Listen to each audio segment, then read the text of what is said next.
Good morning. This is the New York Times Read Along, Sree's Sunday New York Times Read Along. My name is Neil Parekh. I am the executive producer and guest host, and we have a great show planned for you today. We have an incredible author with us, Harlan Coben, the number one best-selling author that's going to be joining us today, and he's the creator of several Netflix shows. And later in the hour at 10 o'clock, we're actually going to be joined by Dr. Marina Kurian to talk about COVID-19. As you can see, we have Shree's Manhattan Cam, a great view of New York to start us off. And we're going to bring on Sree Srinivasan, our host, to get things going. Sree, how are you? Hi, Neil. It's so great to have you, and we're experimenting with a little bit of more production quality this week. We have the Manhattan Cam, and we have the newspaper cam as well that we'll be showing off a little bit later. Thanks as always, Sree, for hosting us and doing a great job. We're looking forward to people joining us and letting us know where they're watching from. So as soon as we get some comments, we will share those. Thank you. And thank you, Neil, for everything you've done for the read along. You took what was a simple, disorganized show playing with Facebook Live and made it into something that really connects with the world. Thank you. This is our 5th year of doing the New York Times read along, and it's a highlight for me, as it is for so many people around the world. Please tell us where you're watching from. Let's pull up some of the comments so that people can say hello to our great guest, as well as connect with each other. So tell us where you're watching from. Look, I see that Doug Levy is watching from Northern California. That means it's 5:30 in the morning. Hi.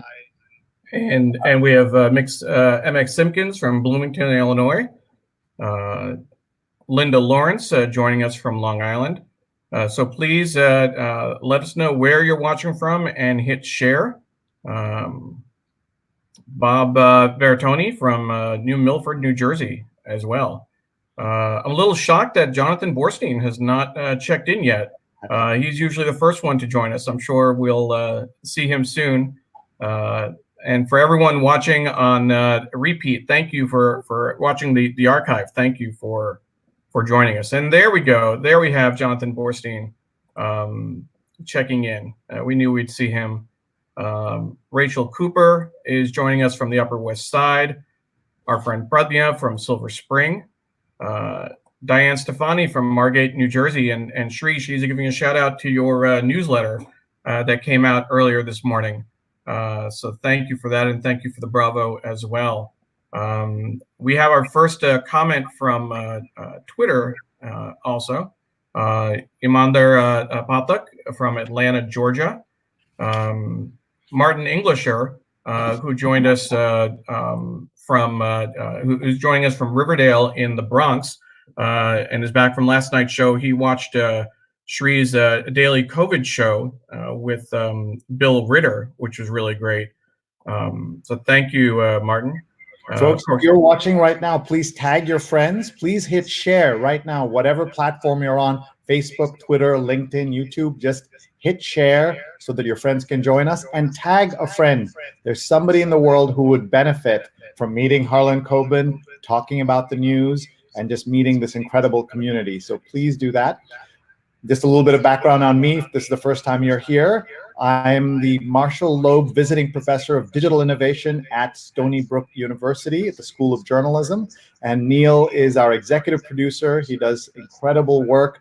This is just his fun side gig that he does, but his real job, I'm going to tell him to share with us. And sure.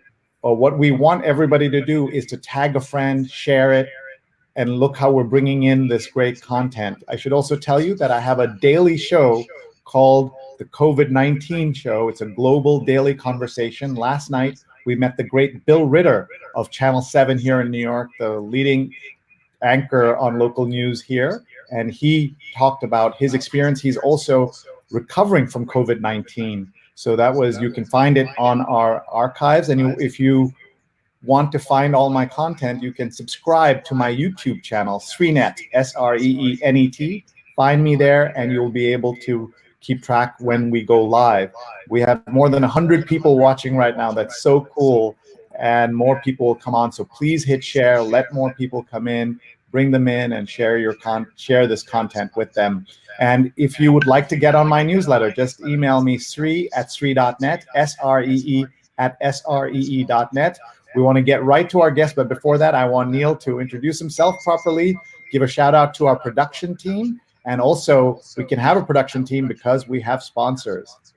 Absolutely. And Sree, while I'm doing that, just as a production note, we are getting a little echo from your end. So if you could check mics and muting, etc., that would be great. As a proper introduction, my name is Neil Parekh, and I am the executive producer of the New York Times Read Along. It is an occasional guest host when Sree is not available, usually when he is traveling. He's not traveling these days, but there are a couple of shows I might be guest hosting in the near future. You can find me on Facebook, Twitter, and Instagram at Neil Parekh. As Sree mentioned, we would not be able to put on the New York Times Read Along without our incredible production team. And that production team is myself, of course, Paula Kiger at Big Green Pen, and Steve Taylor at Steve DeRive, and those are on all channels. The way we produce the show, Paula is in the Facebook group, taking comments, sharing links, engaging with the audience. Steve is doing the same on LinkedIn. So if you have any questions, Steve will let us know about them. We can't bring your questions in automatically, unfortunately. But it is a great team, and thank you to Paula and Steve for all the great work that you do. And of course, as Sree mentioned, we wouldn't be able to do this without our sponsors. We have some great sponsors for the New York Times Read Along, Strategy Focus Group, Muckrack, and Tweepsmap. They have been an incredible source of support for us, and we really appreciate everything they do. We'll share a quick graphic on the screen just to thank them. And if you are interested in sponsoring us, please send me an email. As far as a little bit about our sponsors, Strategy Focus Group is a global team of human capital strategists committed to helping organizations solve people issues within your organization. They do that by working alongside you to solve your toughest problems and helping you capture your greatest opportunities. Muckrack lets you discover news as it breaks, easily generate reports, and explore the work of journalists, podcasters, bloggers, and more. Muckrack software helps PR teams build stronger relationships with the media. And if you're a journalist, you might also be eligible for their free tools to identify trends and showcase your work. Tweepsmap helps you build personalized relationships with your audience with focused, straightforward, actionable analytics, an all-in-one intelligent publishing platform from Tweepsmap. Thank you to Ron Thomas and Strategy Focus Group, Muckrack, and Tweepsmap for your support of the New York Times Read Along. And you can hear the ambulances in the background, which is, of course, an indication of the impact of coronavirus, of COVID-19 on New York, the epicenter of the pandemic in New York. Sree, you must be hearing that all day and all night from your apartment on the Upper West Side. It's so sad to hear that on a regular basis. New York always had sirens, but these are the sirens of the ambulances that are being called for these various cases. And someone said this is the soundtrack, or the new soundtrack of New York, and is the equivalent of the smoky smell that was there after 9/11.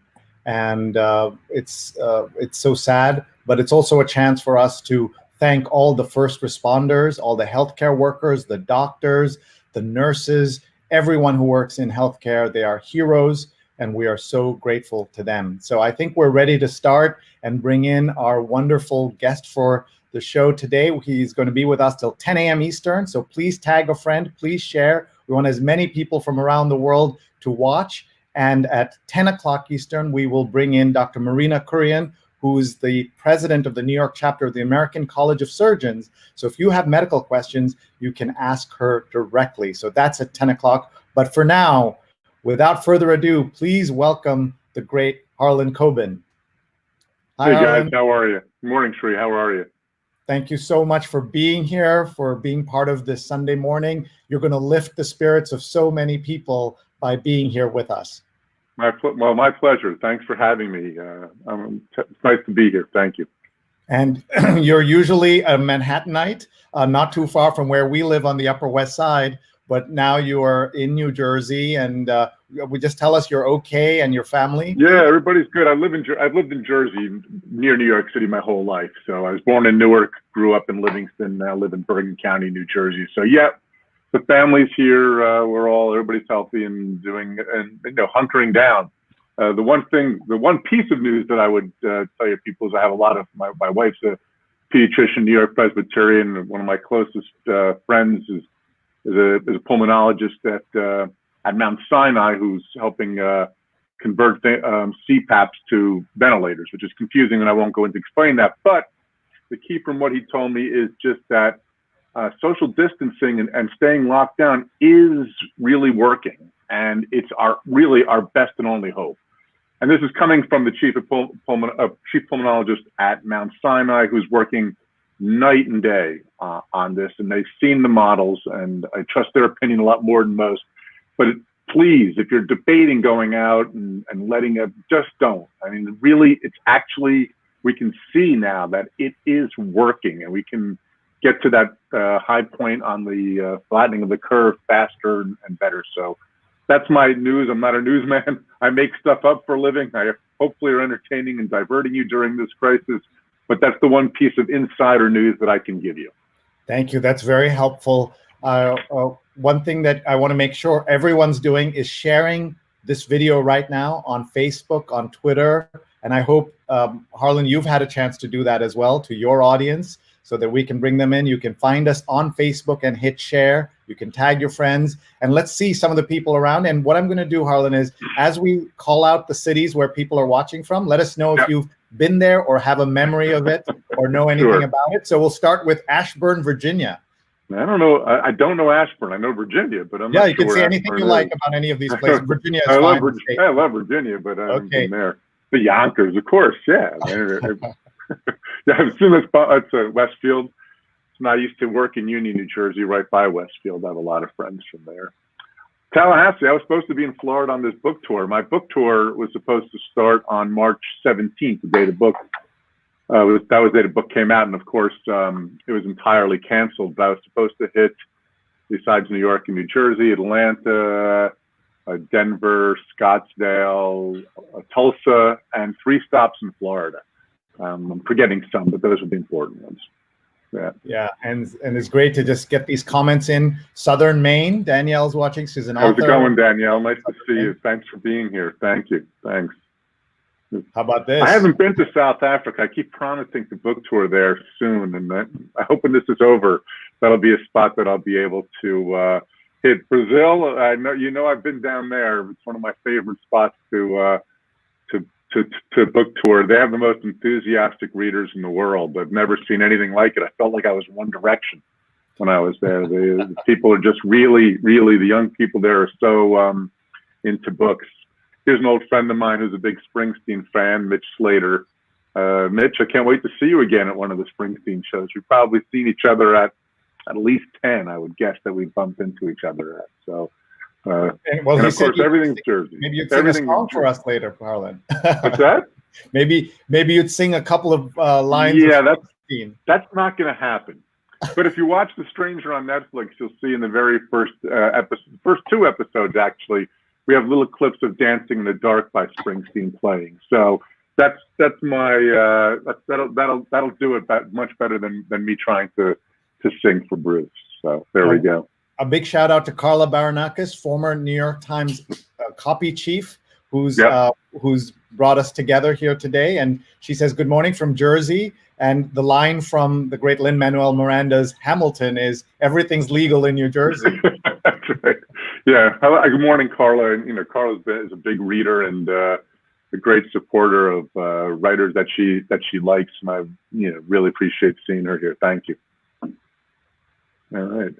New Hampshire? New Hampshire. Wow. Yeah. I went to college in Amherst, Massachusetts, at Amherst College. And New Hampshire was my, every once in a while, weekend escape when I could get away from the school. So nothing but great thoughts of, there's no place I don't love. It's kind of interesting as you travel around. And I see France, which is probably the foreign country I've been to the most.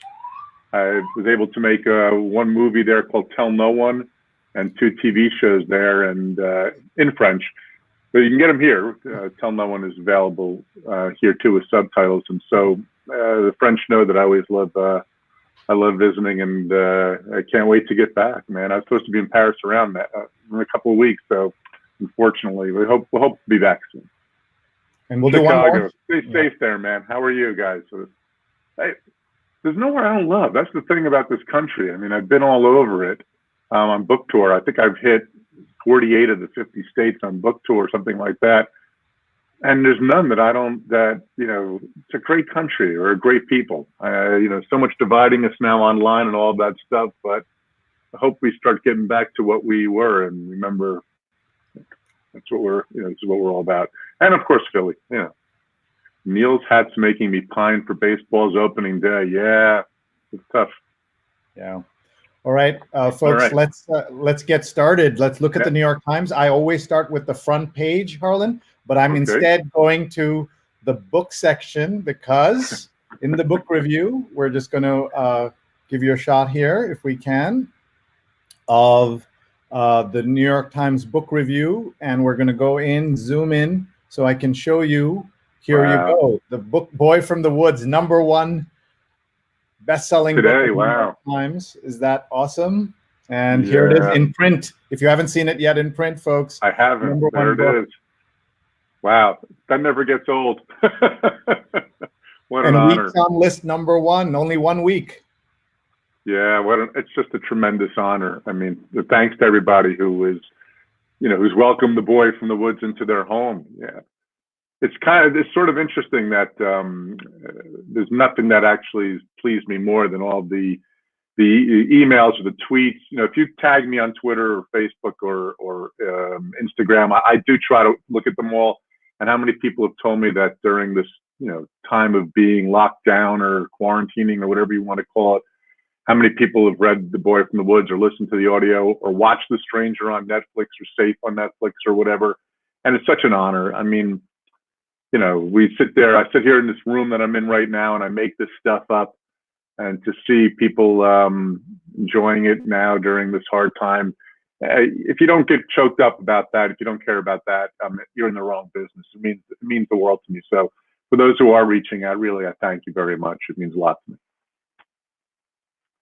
Yeah, you can just keep that up there. I can look at that all day. Yeah, we could just have that. That could be the whole show, right? We could just do that. Tell us about. Well, one of the things I like to do. I haven't done it yet today, but because we were told about this a week or two before they give us the number. So I heard about this a week ago Wednesday. But I go out and I get my paper from the driveway, and I almost pretend I don't know. I just start flipping through the pages, and there it is. So it's fun to see it on screen. Thank you. Go ahead. Let's ask some questions. Let's talk about what people want to talk about. And I also want to point out the #2 book is by Celeste Ng, who is terrific. Yes. And she's a great writer. I had her on my radio show a few years ago, and just a great inspiration for folks. So what are you reading now, Harlan? What are the other? Celeste is a book I highly recommend. And I know there's a TV show now on Hulu based off of Celeste's book. She's a wonderful writer. And in fact, spoiler alert, she's #1 next week. So she gets to trade off with me. It's wonderful. So I've been reading a lot of short story collections. I'm finding I find that sometimes easier to concentrate on right now than novels. Alyssa Chappelle's Blueprint for a Better Girl is one that I'm recommending. Any by Curtis Sittenfeld, she's wonderful. She has a new collection out this year, or maybe it was last year. And Elizabeth McCracken. Those are three, all female, but those are three that I've been recommending. And on my Twitter page, I try to recommend what I've been reading and what I've been watching, because there's a lot of stuff out there that you may not be thinking of.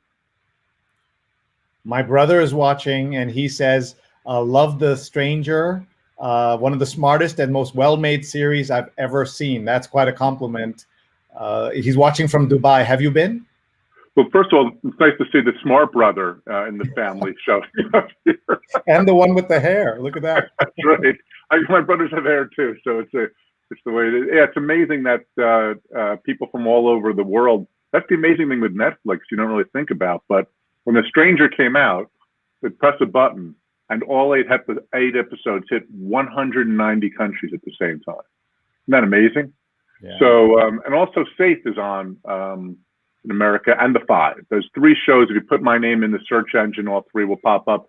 And if you want to binge, it's hard to recommend my own stuff, but those are three that are hopefully make you disappear for a few hours and let you forget what's going on a little bit. I know you talked about picking up the paper and walking over to the driveway. Tell us about the power of the New York Times in your mind and this book review section, and we're going to go over to the front page in a little bit while our friend Ron Thomas, who's a sponsor, is watching from Dubai. Thank you for your sponsorship and supporting great content like this. Go ahead, Harlan. Look, I grew up with the New York Times. It's still, I remember 2 books in a row where I hit another list and not the New York Times. But when you hit the New York Times list, I still remember the very first day I ever hit the New York Times list was July 11th, 2001. The reason I remember that date so well, it was also the day my 4th child was born. So it was quite a day. We had a lot to celebrate, because as I said, we're told on usually Tuesdays or Wednesdays we find out. And basically the entire publishing world sort of holds its breath. It used to come in a fax or a telex or whatever. Now it comes in an email. And, when I started writing, my dream was to just have a novel published. Didn't care if it's, then it was like, oh, great if I could have 2 novels published. That would be great if I could scratch out a living. But one of the main goals always for any writer to be able to be a New York Times best-selling writer, it's just the coolest. Then seeing the reviews or whatever else. I go through a page every week still. It's still sort of the Bible of the publishing and book selling and literary world. So it means a lot to me. Yeah. All right. Before we go to the rest of the paper, I think Neil would like to show us a little bit of Netflix so that people can get a sense of your amazing work. You have 3 shows on Netflix at the same time. And the 4th is coming out, I can't say when, but the 4th is called The Woods, based off my book, The Woods, not as opposed to The Boy from the Woods. And they filmed that in Poland, so it'll be subtitled, but it's really great. I hope, I'm finding a lot of foreign shows really comforting now. Something about reading makes me concentrate more, so the subtitles are really important. So I've been recommending a lot of foreign shows also on my Twitter page, just I think that it helps. And I think it's also just good culturally, that we can see that. And look at this, my favorite binge so far this year in the New York Times. Yeah, well, there's no reason to love the New York Times. They've been very kind on the show. They've written up the show a number of times, and so it's been really a thrill. And and please follow him. He's at Harlan Coben on Twitter. And we're getting some questions in as well. So let's go to one of the questions that we are seeing from different folks. One of the questions was, how do you think that can you talk about your routine and habits? Daniel says, has COVID-19 caused you to be distracted from what you're working on now, and how do you handle or resist that? Well, the truth is that you think you have all this downtime, and I was trying to encourage people. I still am. Like I've heard so many times on the road, man, if I just had time to write, I have a book in me, I want to write. And so I encourage you, grab a notebook, write the words "what if," and then start going. But that said, I think people should stop beating themselves up for not being productive during this time. Our job is not really to be productive. Our job is to stay inside and stay safe. And if it's just watching a show or listening to an audio tape or listening to music, if that's what gets you through the day, don't stress yourself. I'm writing fair. Most days have been pretty bad. I don't write well under these sort of circumstances, even when I have the time. But I'm trying, and I'm working at it because it is my job. So I really can't make the excuse that I shouldn't be able to do it because of what's going on. So try. I would encourage, if you've ever wanted to write something, just write nonsense. I mean, I have notebooks that are sitting right around me, and I will just take a pen and I will take pieces of paper and I will write down what if, and then I'll just let my imagination go wild. That's how every book I've ever written has started. And so, if you want to give that a try, but you don't have to learn a foreign language. You don't have to master the guitar or anything like that. It's a tough time. So I'm trying to get into a routine. Does that answer the question? Yeah, it does. And I love the idea of what if, and that's a great way to start. How did you get that? Did someone inspire you, or did you come up with that? I've always done, I have it sitting here, but to give you an idea, so The Boy from the Woods, the idea always comes from a what if. In this case, I'll tell you specifically. I was walking through the woods. I was hiking in the Ramapo Mountains, which are in New Jersey. People don't realize New Jersey has part of the Appalachian Mountains, and old Indian tribes and things like that, or Native American tribes, or ones that people don't know where they came from. It's really a lot of mystery here in Jersey. And I'm walking through and I'm hiking and I'm bored because hiking bores me. I need to see a restaurant. I need to walk through a bookstore. I need to stop at a coffee shop. And I saw a 6-year-old boy. I said to myself, what if? What if a 6-year-old boy just came out of these woods and he had no memory of anything before that? He's always lived in these woods as far as he knows. He broke into cabins and he found ways of feeding himself. He has no memory of parents. And what if we never found out the truth? 30 years pass and this boy has grown up. His name is Wild, and they still don't know the truth about him. And now another kid goes missing in the woods. So that's the opening of The Boy from the Woods. So I'm constantly asking myself, what ifs like that? So that's sort of how I just do it. Or I see something weird. In the case of, I have several of my stuff here, The Stranger, the book, both and the TV series.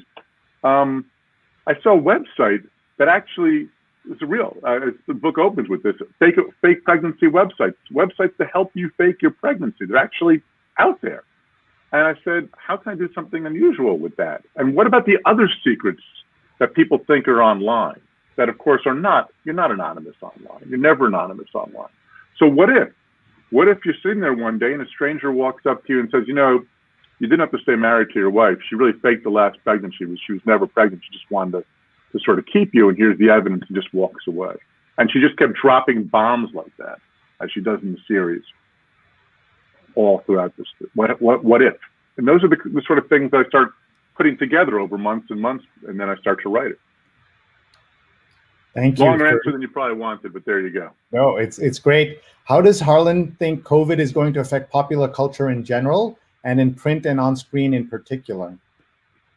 I never try to predict the future because literally I'm always wrong. And I think almost everybody's always wrong. No one predicted that we'd all be holding these phones in our hands and dealing with them all the time. No one predicted who would be our current president. No one predicted that a man in Tunisia would set himself on fire and cause what narrowed, if you want to use the word spring. So I'm not good at predicting. I really don't think I want to write about it. But I remember when 9/11 happened, I didn't want to write about that either. And for a long time I didn't, but it's still there on every page. Do you know what I mean? It's like if you write a book that takes place in America in 1971, you might not write about the Vietnam War, but it's always somehow there in the background. So I think COVID will affect it that way. But I want you to escape when you read my books and watch my show. So right now, I don't think, and it's also too close, I don't think I'm going to be writing anything specific about it, but we'll see. Susan says, I appreciate the honesty, writing fair rather than well. Thank you. And she's a news editor at LinkedIn, which is pretty cool. Steven says, love Sree and Harlan. You're my dad's favorite author. I send him your books all the time. How about that? His dad sounds great. Had a good son there too. All right, folks, let's take a look at the newspaper. We promised we would see the New York Times. Here's the front page of the New York Times on our newspaper cam. And what you're looking at here is a Brooklyn ICU fighting for life. Beds fill and but the mission is clear. Again, we want to salute our all our healthcare workers for doing such an amazing job. Thank you for your hard work at this very difficult time. We're doing this because the alternative is death.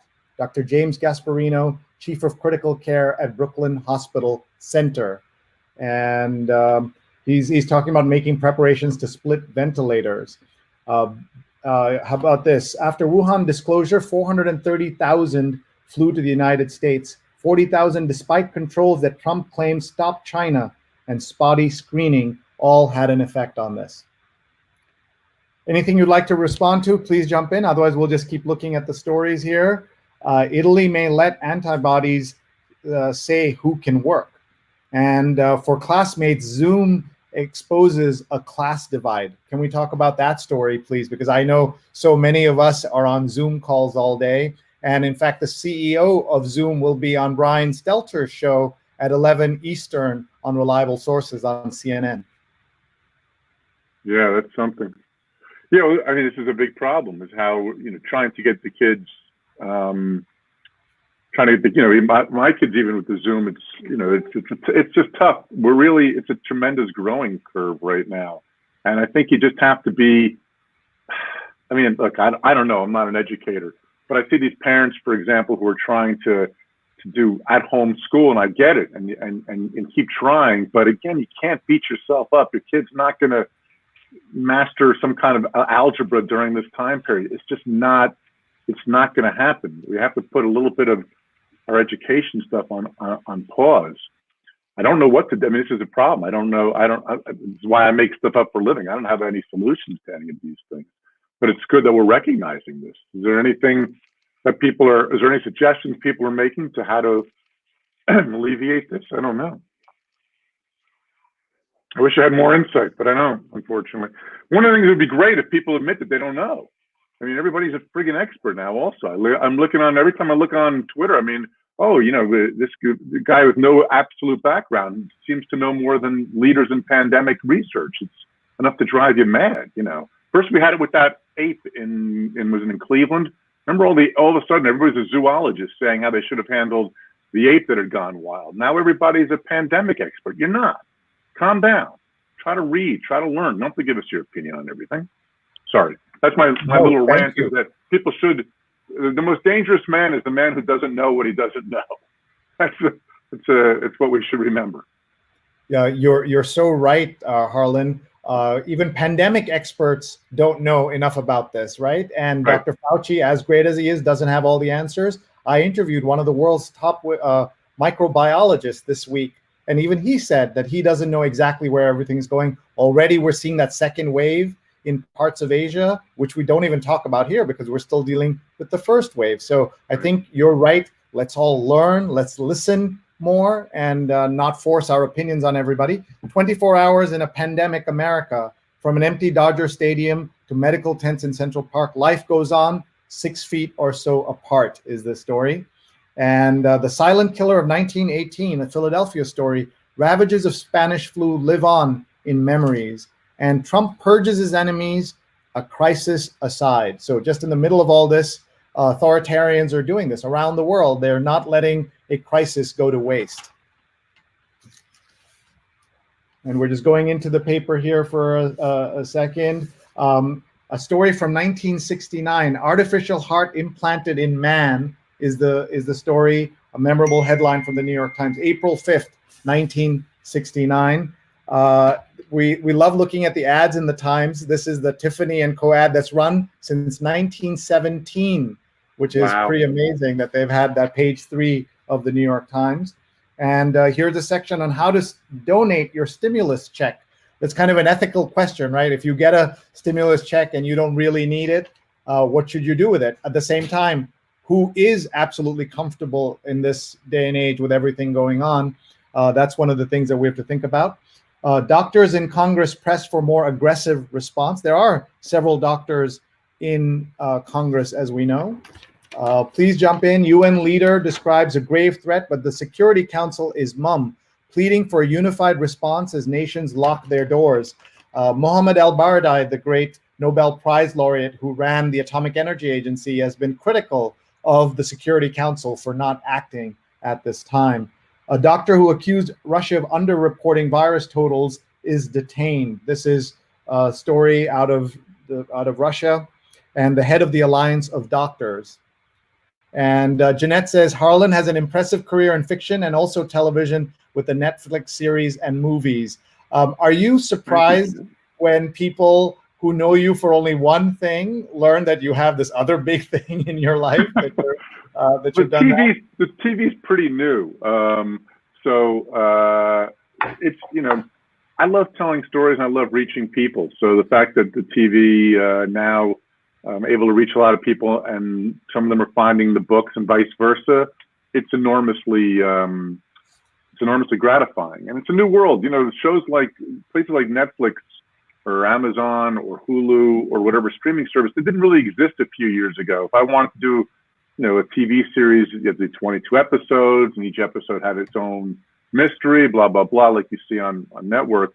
So this is new, where you can kind of take a novel and just put it right on the screen. 8 episodes sometimes, the next one is 6 episodes, the 5 was 10 episodes, as many episodes sort of as you need. Some of the, and you can change the length, you don't have to fit a commercial format. And it's designed to be binged. I don't want you to watch one a week. You can if you want, that's completely up to you. But I think most people watch it in 2 or 3 days. So it's a new animal still. We're really testing it out during this time in lockdown, in a sense, where people really have told me, I watched the whole thing in one day. So, yeah, nice. Here's Neil Genzinger, who is a wonderful New York Times critic, television critic. He says, has Harlan seen the collection New Jersey Noir? I've heard of it. I don't think I've actually seen it, though. I'll have to look that up. Thanks, Neil. I'll check that out.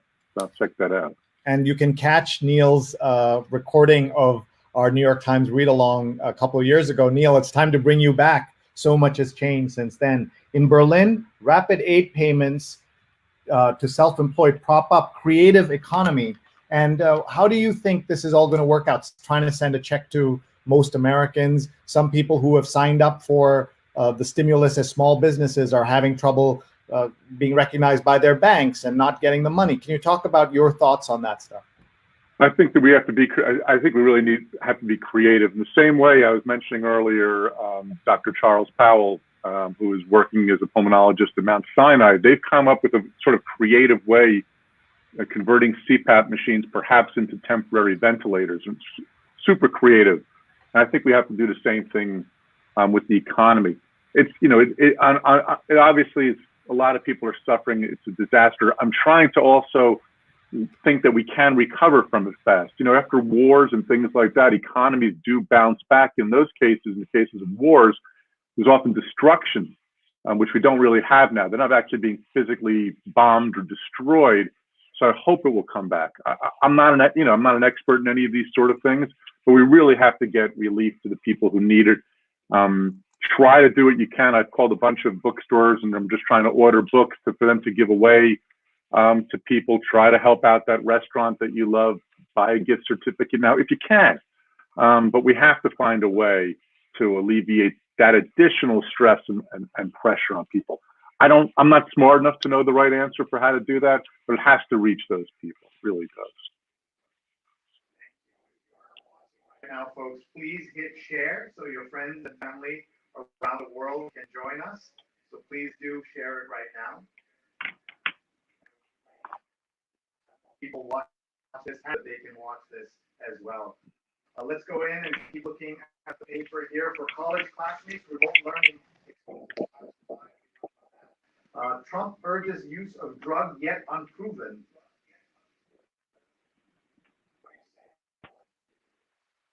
I'm losing you. Yeah, what do you say about that story? Trump urges use of drug yet unproven. I don't know. I know you're probably used to more opinionated guests. I try to work even when I write in the grays. I've never, it's easy to go crazy or not crazy on the circumstance. It doesn't seem to me, though, even if let's say, this is what maybe somebody can help us out here who knows the answer. Let's say that he's right, that this drug is helping. Let's just say, I'm not saying it is, how would you get it anyway? I mean, it's prescribed drugs. So is it encouraging you to have a doctor call? I don't know. I wouldn't even know. You should be going to your doctor. My wife's a physician. I have a lot of friends who are physicians. I trust physicians. So I would never do anything by myself without talking to my doctor first. And I don't think you can anyway. I mean, it's not like you can pick up this medication in the drugstore. So if this is going to be something that's going to eventually be approved or not, your doctor's going to know. And I just, encourage you to try to, they're not gods, but I would really encourage you to listen to your doctor on this sort of thing. But I think I don't really understand though. Maybe you know, Sree, how are, like, if by suggesting it, what are people supposed to do with that information? Are they supposed to go out and try to get it themselves? I'm not sure I understand. Do you? No, and in fact, it's a problem for folks who already need the medication for something else. They're getting stuck because they're worried that they won't get enough supply. So I don't really kind of get the point. What the outcome, maybe there's somebody who could explain what the outcome they're looking for, even by saying that, even if you believed it was true, what are you looking for by announcing that? I don't know, and I don't know. Harlan, I was saying that I have a daily show on the COVID crisis, and we have a positivity episode that runs at 9 p.m. Eastern every night on Sunday. And Corey Cohen, who is just posted here, is my guest tonight, along with a couple of other folks. And he says, what if this pandemic was a story you were writing? What ending would you give it? Well, if that's the Corey Cohen I think it is, Corey's my cousin. So he's the dog expert and animal expert. That's my cousin. How are you, Corey? Nice. I haven't seen you in a long time. I'm going to give it a happy ending. I'm going to give it as positive an ending as we can. Hopefully, we will wake up to other problems in this world. Hopefully, the death toll will be as low as possible. And hopefully, we'll start again understanding that respecting science, rational thinking, critical thinking, fact-based thinking. That's my hope. If it's going to happen, but that's how I would write it if I could. Thanks. We are the world. Join hands. But I do think that hopefully we'll return to a state of, where facts matter and science matters. And again, as I said, the most dangerous man is the man who doesn't know what he doesn't know. This idea that some people have magical thinking, or that my opinion matters just as much as yours, even if I don't know anything, which is really what Twitter and a lot of the social media is. It's like, oh, my opinion should matter just as much. No, it really shouldn't. My opinion shouldn't matter on medical things more than a doctor's. It just shouldn't. Your opinion on how to write a novel probably doesn't matter as much as mine. I probably have a little more expertise in that. Whatever your expertise is, if I ever tell people that are commenting on that, what's your expertise? And they will tell me, everything from I'm an expert in foreign languages, or I'm an expert in constructing a house. I'm like, okay, constructing a house.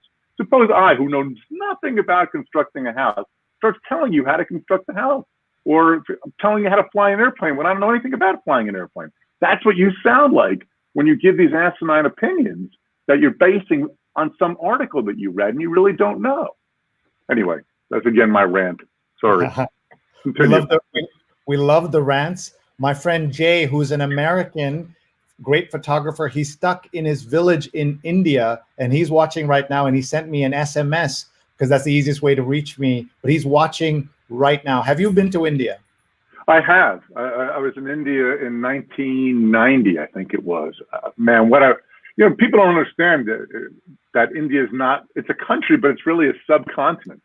I mean, you're talking north to south, it's like talking about Europe. It's like, Norway to Spain. It's such a variety, such, rich culture, but different, so many. That's what I don't think a lot of people kind of get, if you just, until you visit. I mean, you obviously know what I'm talking about, but it's a huge, there's so much to see and do, and there's so much, you have this feeling of being alive when you're there, don't you think?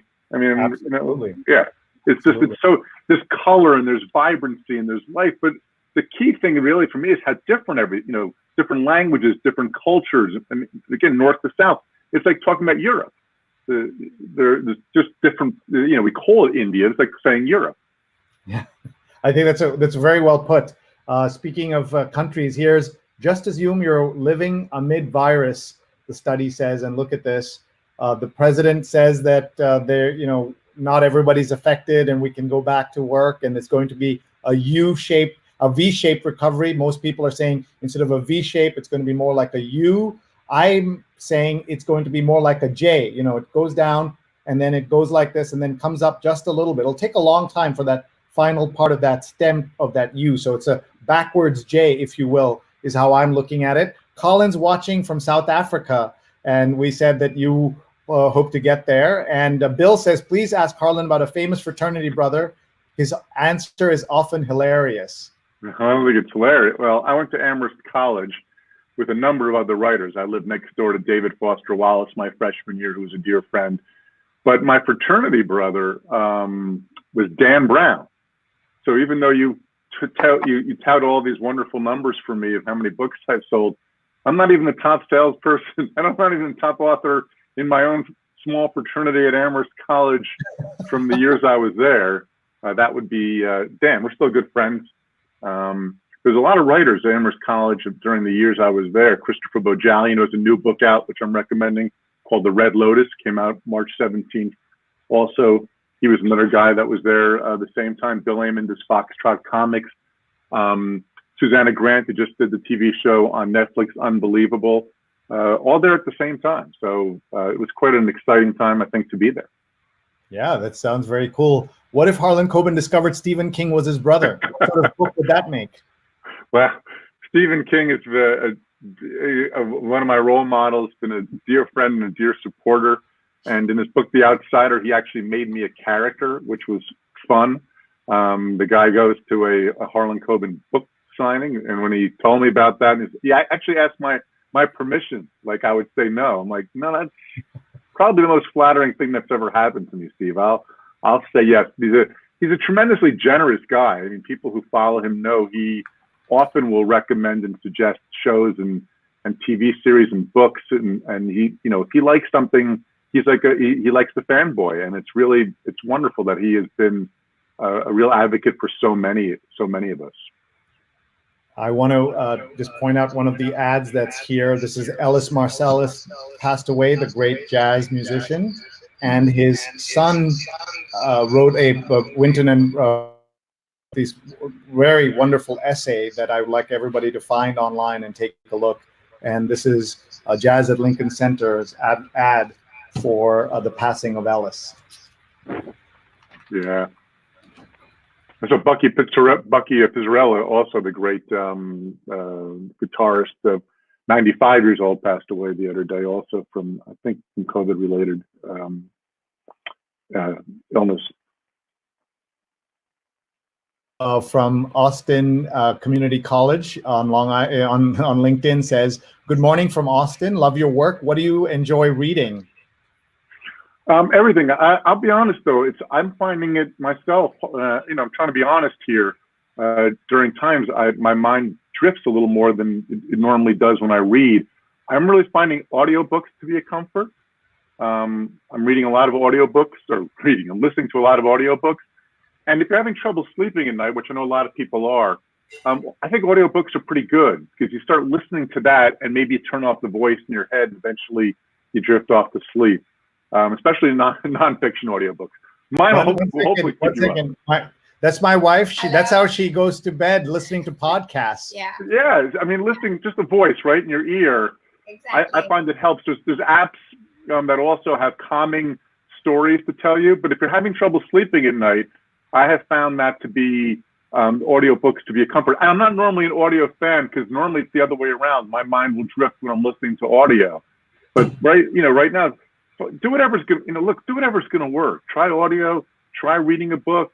If you don't want to go out to the store, you can read it on a machine. You can read it on an iPad. You can read it on your phone. But just try to find yourself some sort of escapism. But I think at night, especially, right?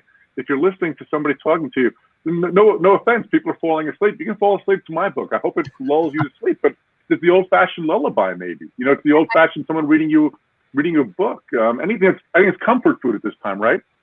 Yeah, I joke that one day I'll meet Ira and fall asleep because he'll start talking, and I've gotten used to falling asleep to his voice. For Ira Glass. Well, lovely to meet you, and congratulations on your, top listing. You're amazing. Thank you for all you do. Thank you so much. Nice to see you. Thank you. Folks, that's Rupa Krishnan, my wife Rupa online, and she's an author herself. She wrote a book about careers that's done really well and also was translated into Mandarin. Talk about the translation process and how that's helped you reach the world. Well, I think we just got our 44th language, so I don't even know where anymore there's left. It's just so flattering, they send you a copy of your book, and but one time that was funny. I got a copy of my book in Japanese, and the translator wrote to me saying, if there's anything in the translation you don't like, please let me know. Like I was going to say, this symbol doesn't capture what I'm trying to say. I don't speak any foreign languages. So, but it's so wonderful that when you hear from somebody in any country, Bulgaria or Thailand or wherever, that they're reading the book in their native tongue. It's another thing I think Netflix does is they subtitle everything in all those I mentioned in 190 countries, so it gets subtitled. And hopefully we Americans, because we are so Amerocentric with what we watch, the best shows right now, the most creative shows are really being done overseas. So, we saw this with Parasite. Read subtitles. It's not that hard. It really isn't.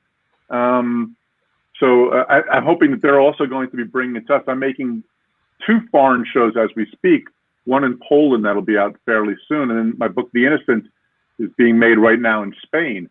Production shut down temporarily. But I'm hoping that this will bring new audiences both ways.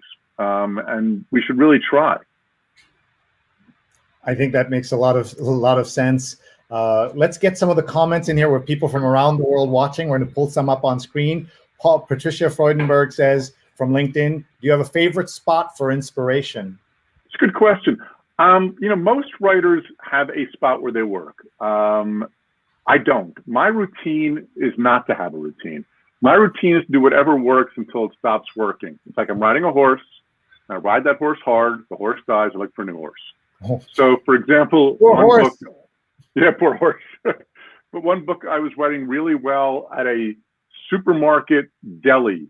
They had a table with a coffee there. And so I came home smelling like olive loaf for like a month.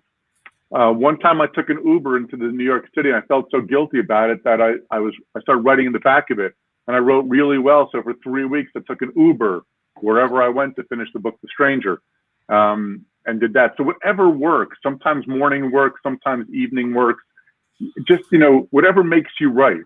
Don't wait for inspiration, though. Here's the great quote is, amateurs wait for inspiration. The rest of us just get to work. You have to treat it like a job. I can't be like a plumber, can't one day wake up and say, oh, today I can't do pipes, right? I got to be the same way. And anybody who's producing words, it may be an artistic process, but you have to treat it like it's a job. Therese says, thank you for sharing your life and career with us. How much are you involved in the final cut of your series on Netflix and then the choice of a reader for the audio versions of your books? In both cases, total. I was the creator and showrunner, as they call it, I think, for the Stranger and the shows. We have a team. There's 4 of us who do it.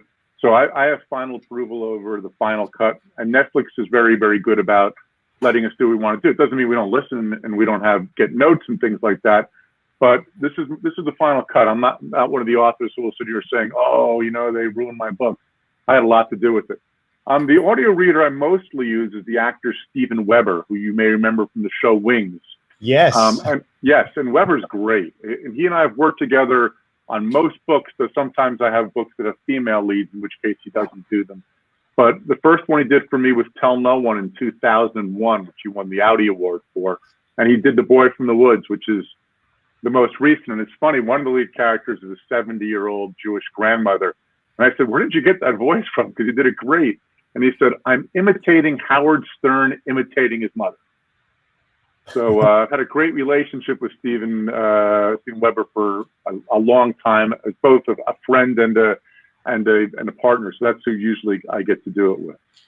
Terrific. Let's get some more comments and questions. People are watching from around the world, and we'll just reset here because we only have about 30 minutes with the great Harlan Coben, folks.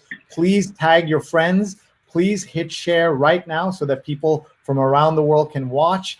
There's somebody who will get a lift from watching Harlan today. So many people have already said how inspirational this is. And before we forget, I also want to encourage you, if you're watching on your phone, or if you have another phone, or you can borrow a phone, take a selfie with Harlan and post it. I'm sure he would love that at Harlan Coben. So just take a photo with him like that and then post it, because that'd be pretty cool. Chris says, I really would love to see Myron Bolitar win and the gang in an episodic series soon. Any chance of any of that happening? Please say yes. Well, yes, there's a chance. I'm a little more particular with the Myron Bolitar series and how to make it, because I'm still writing the Myron series, and Myron has over 11 books plus 3 young adult books with his nephew. So if we mess it up, you know, if the stranger character, if Adam doesn't come across exactly like you wanted him to, it's only 1 book, 1 series. So Myron, I think it's a little harder to make, so I'm a little more cautious with it. Sometimes consider day, I'd say 7 out of 10 chance that we have a Myron series in the next 2 years, let's say, a Myron TV series. But I will have a surprise in terms of Myron and Win fairly soon that I can announce, but I can't announce yet. And I really appreciate all the people who still love Myron. And you know, I started the first Myron book I wrote came out in 1995, and he was 28. The most recent book, he's in his mid-40s. So, by the way, if you love series and you're looking to distract yourself, start with Deal Breaker, the first in the series, and if you like it, keep reading. You'll have 11 books to read. Yes, that'll keep people busy. By the way, you said that for a while you were riding in the back of an Uber. We want to give a shout out to Uber and taxi drivers whose work has collapsed, and they're still taking a chance when they do have a customer, because they don't know, you know, what's going to happen. The customer feels unsafe because they're in the Uber ride, but vice versa also. And so it's a tragedy that I don't think even the greatest of fiction writers could imagine the dimensions of this, right? If you think about it compared to 9/11 or anything else. We also wanted to talk about some of your creativity in another way. You did a TikTok video. Oh, geez, no. Yes, when we heard the New York Times #1, my daughter came up with a creative way to celebrate via TikTok. So. All right, let's see if we can pull that up. If we have, otherwise we'll just keep going with more comments, because we have people watching from around the world. Folks, please hit share, please tag, and I think we have the video. Here we go. Oh, geez.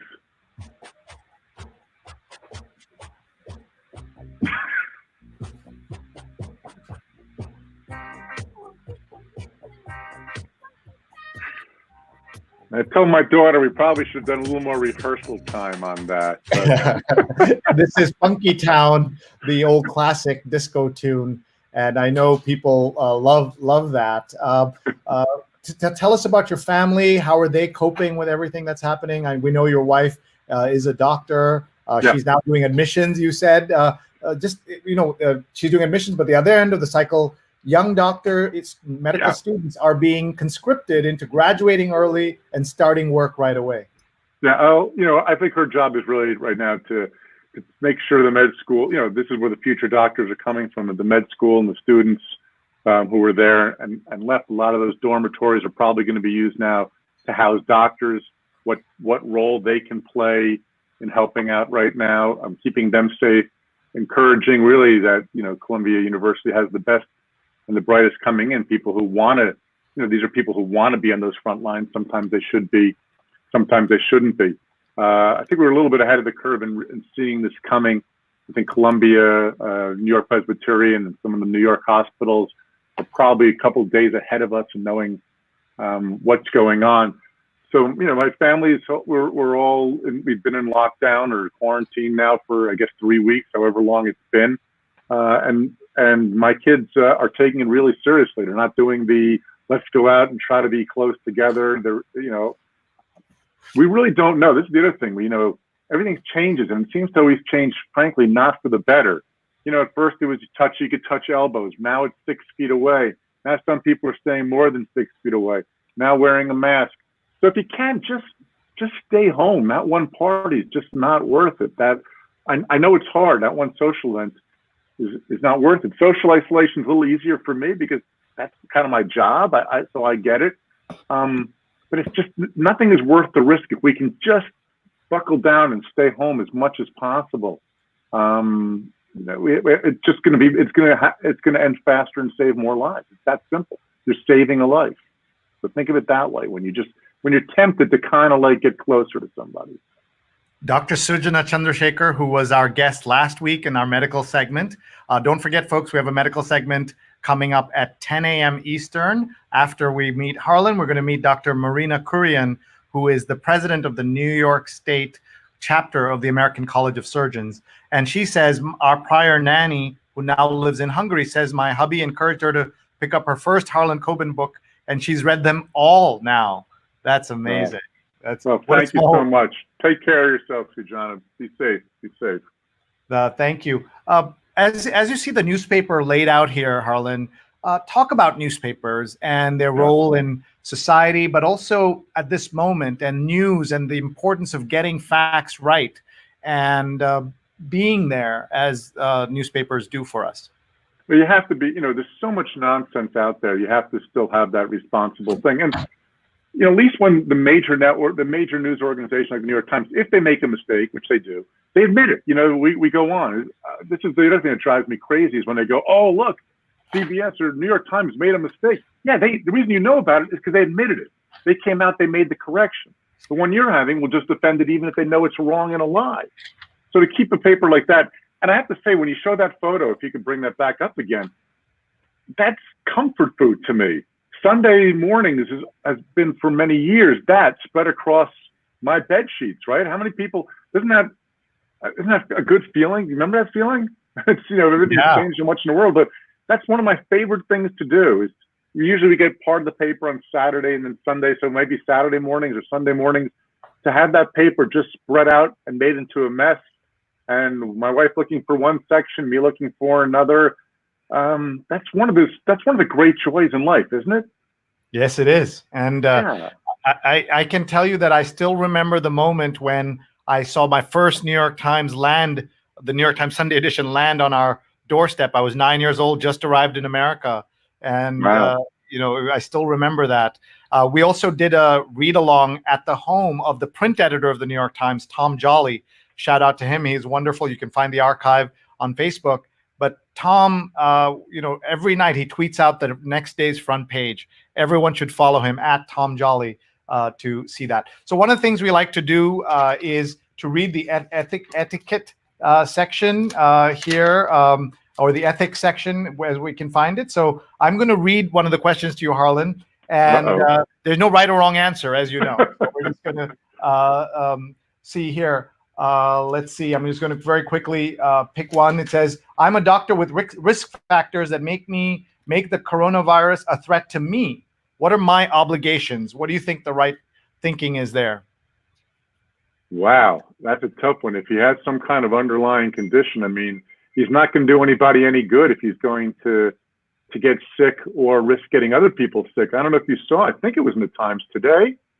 I started mixing them up, but there seems to be some evidence in Italy that hospitals that admitted more people had more issues in terms of more people dying, trying to encourage more people to stay at home because the hospital could actually was spreading it out there.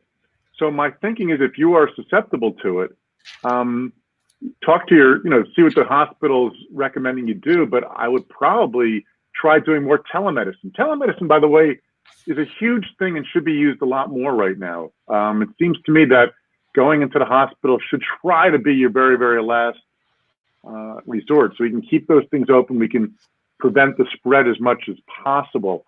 So that would be my gut instinct answer. What's the right answer now? Yeah, he said exactly along those lines. So that was good. I want to show you this interview with David Chang, another Netflix star from a different industry, the restaurateur, founder of Momofuku. And he talks about how restaurants can survive. Without more government intervention, there will be no service industry. And by the way, his show, Ugly Delicious, is fantastic.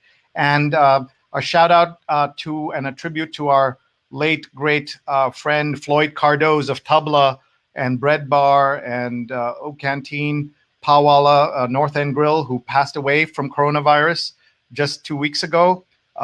In Ugly Delicious season 2, David interviews him on an episode for Indian food that's worth watching in itself. Aziz Ansari, Padma Lakshmi, Priya Krishna. It's just a great episode, and it reads and sounds like an obit for Floyd, who died from coronavirus, just 59 years old. Yeah, it was a terrible tragedy. We have to figure a way of saving these industries and saving these workers. I mean, that's got to be obviously priority one. I'm not smart enough to have that answer, but we have to sort of alleviate that kind of suffering as much as we can. We have to contribute to it as much as we can. Here are some of the headlines, the stories from inside the magazine about workers who have no choice but to show up at work. Flight attendant, pharmacist, we want to salute all of them. Mail carrier, food delivery man, firefighter. These are all heroes, aren't they? Yeah. Yeah, and it shows again who's valuable when you need it. Who's there for you when you need it. I'm blown away by the everyday heroism of so many people. One of the things we like to do, Harlan, is to show how the cover was put together of the New York Times Magazine. Here's the final cover, and we're going to play a little video. From the New York Times Magazine. This is behind the cover. This week marks our second week of working remotely, but there are a lot of people in this country who have no choice but to show up for work, and our cover story is about them. We talked to firefighters, flight attendants, physical therapists, pharmacists, mail carriers, emergency room doctors, police officers. We didn't want to put anyone in harm's way, so we decided to ask the workers to take their own portraits. Right. There's an authenticity to them. We ended up thinking that it was better to do something where the imagery felt like it was floating around the typography, something that gives an impression that it's a cross-section of a much larger group of workers. We have so many workers here who are just truly essential, mission critical to the whole idea of a functioning society. Hopefully, the rest of us who are able to stay in our homes have an opportunity to recognize and appreciate what these folks do to keep our society going. Great. What do you think, Harlan? That's it's super powerful. It's super powerful. And my hope is that in the beautiful future, when this does pass, that we just don't forget that and go back to normal. In that way, that we have to remember who was there on the front lines. The same way we have to remember that. Just how it's important. You hope that you make some changes. You hope that this changes for the good that come out of any of these sort of things, and that would be one that we recognize. Who had to step up and make a world where we can help those people as much as possible. Thank you. And Stefan says, immigrants, they get the job done. Another reference to Lin-Manuel. And I'm looking at all these different types of crossword puzzles and puzzling. Are you a puzzler? I'm not. I'm not very good at any of those sort of things. I also, part of being a writer is that any kind of like mind game like that or other sort of hobby, there's always a voice in my head that says, instead of doing that, you should be writing. That guilt thing always stops me from sort of enjoying those sort of crossword puzzles. I always think, spend that time writing. Here's the style section. Master of his quarantine, great Seinfeld reference, Larry David. To me, I feel like at least the character of Larry David would just love to be in quarantine all the time, not have to deal with people at all. Are you a Seinfeld fan? I am, very much so. Both Curb Your Enthusiasm and Seinfeld. Count Jason Alexander is a friend. We grew up in the same town, who played George Costanza for years on Seinfeld. That show, brings still a great deal of joy. Still a lot of references that from our life that come from that show. And in fact, one of the things about Seinfeld that's amazing is that it took place in the beginning of the digital age, but they avoided all kinds of anything digital because it was funnier to have appointments go wrong because there's no cell phone, right? Even though there were cell phones. In Jerry's apartment, there was an old Mac in the corner, but he never touched it, right? They deliberately, I think, benefited from having some no technology around. And to me, always Larry David will be George Costanza grown up and moving to the suburbs. That's or moving to LA. Like that's my vision of him, and that's, I guess, a part of it. Carla says, Harlan, where's Laszlo? So you'll have Laszlo, oh, come here. She's right here. Come here. Come here. Folks, we have hundreds of comments coming in. We're going to pull them up fast so we can show them. We also want to tell you about next week's guest on the show, Andrew Hacker, author of Downfall, The Demise of a President and His Party. And this is Laszlo. That's Laszlo. Very popular on Instagram and Twitter and Facebook. Does he have his own account or off you? No, she uses mine. And she's writing off. The name is Laszlo. So my kids named her and wanted the name Laszlo, even though she's a girl. So yeah, she's my little writing companion. And nice. All right, let's get some more comments. We have about 15 minutes with the great Harlan Coben. Please tag your friends. Let's find more of these comments here. Glad to see restaurant workers and stockers at grocery stores also get credit. Yes, absolutely. Yep. I think that's. I've been calling favorite restaurants and just buying gift certificates to use later on. So just leave them at the store. I'll pick them up another time, but just do that or use in some way. Wonderful, wonderful. Mark's watching in Durham, North Carolina. First of all, any North Carolina or Carolina thoughts? Like every other state, I love the Carolinas. I can't wait to come back. Can't wait. By the way, I had a question before. Someone said that when will you come back to Brazil? I think the answer to all of these questions is we'll have to wait. As soon as I can, boy. As soon as I can. Yeah. Do you think it is better to go with a major publishing house, or are you a fan of independent authors and small publishing houses? Well, I'm a fan of an author or their book. I don't really care where the publisher comes from. For different authors, it's going to work different ways. I'm with a major publishing house. I do think if you can do that, that's certainly the way to go because they have the distribution and the means. But the world is changing fast on that, and a lot of people are having a lot more success publishing on their own or doing it in a smaller way. So do what feels comfortable for you. There's definitely not one right answer to that question. Absolutely. DJ11 says, how about a proposal to forgive student loans to all current frontline healthcare workers? I think that's a great idea. I don't know the ramifications. I'd like to forgive a lot of people their student loans. A lot of schools are trying to do that. I know, for example, we talked about Columbia before. Columbia's medical school now is making sure people graduate debt-free as much as possible. So anybody who has need, they'll take care of, and I think that's really a step in the right direction. In general, student loans seem to be strangling too many people. We got to find a way around that. And Stefan says, let's think and remember all the incredible reporters and photographers writing and documenting this crisis. Thinking of them all. That's really neat. And by the way, Stefan is going to launch his own show like this on Thursdays at noon. The Spin It Social Hour, Thursdays at noon. He's going to start with a wonderful registered nurse who's also a photographer, and she's creating a series of portraits on her fellow nurses and doctors. So find Stefan Kaplan at Stefan Spin It Social on Facebook, and you'll get to see and read and understand and watch all this great photography and these conversations. Good luck, Stefan. Glad that this series has inspired you and others to do more of this kind of work. We're very glad you're doing that. Let's get some more questions. We have just about 15 minutes with Harlan Coben. Will you use the Wild character in future books? Yeah, Wild is the lead character in The Boy from the Woods. I do intend to have him return. I've only said that once before. That was with Myron Bolitar, who I've written 11 books about. So I do intend him to return. It won't be next book, but I do intend him to return. Thank you for asking. Thanks for hearing. Where did you get your humor? And are you drinking Yoo-Hoo now? Humor, I don't know. For those who don't understand what the joke is, I have a character named Myron Bolitar who drinks Yoo-Hoo.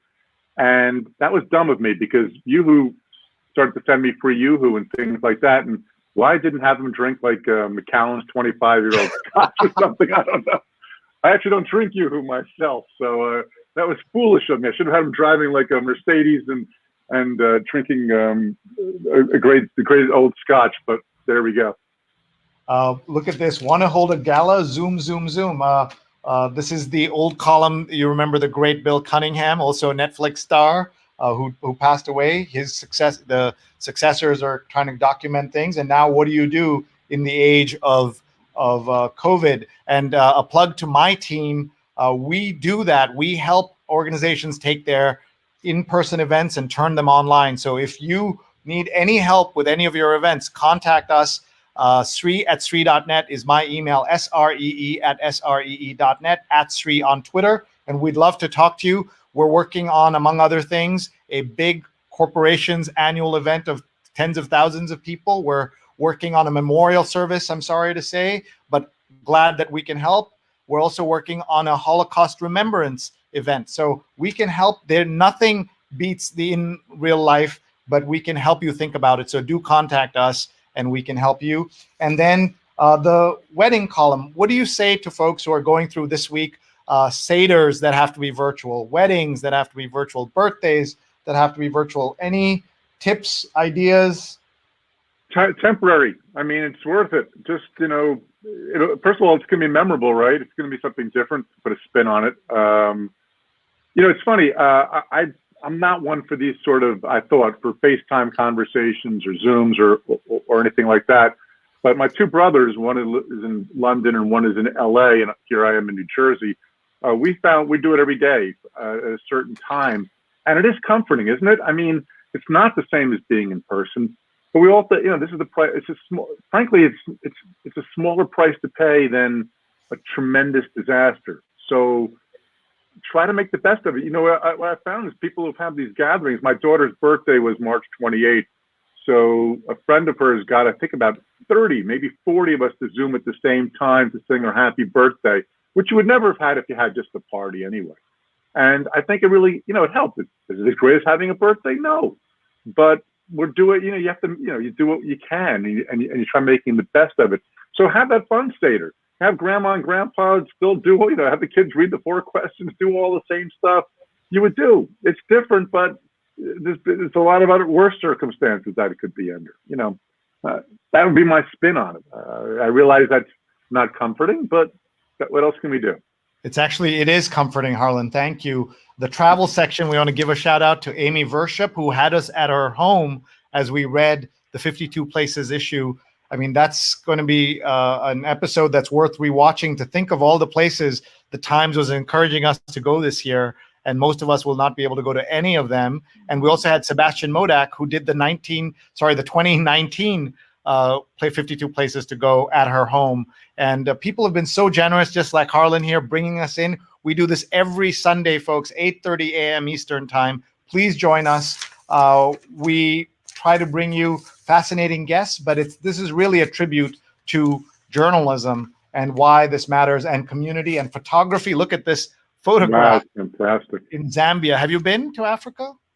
I have, but I haven't been to Zambia, but I've been to other spots in Africa. Africa is probably the continent, though, I need to visit more. I haven't done as much there as I've done in Europe and Asia, and even South America. I love to travel. I used to be, before I was a writer, I was in the travel industry from my graduating college in 84 to 1992. I worked for a travel company. So it means a lot to me. And I bet that helps you with your writing, and that'll certainly make a difference. There's a whole Netflix collection here, an HBO collection of See the World from the Safety of Your Home list here. Chris says, is it true you taught at Livingston High School? I think my friend David Horowitz remembers having you as a teacher. No, I was a student there. I graduated from Livingston High School in 1980. So I was a student there. I love, there were so many great teachers there, and I give a shout out to everybody the teachers there. The new ones are amazing job. I visited a couple of times over the years, but nope, never a student. I did speak there, but I'm not a student. I was a student, not a teacher. Sorry. But maybe you were such a good student that people thought you were their teacher. That's right. Yeah, doubt that. How about this? 36 hours. We've had multiple 36 hours writers on our show, but here, 36 hours at home edition. A reader-generated itinerary features simple pleasures and a spirit of traveling that can't be confined. So I love how the New York Times is adapting, changing, trying different things. It's so cool. Tammy Peters says, I'm sure Harlan has been asked this before. If he could only read one author for the rest of his life, who would it be?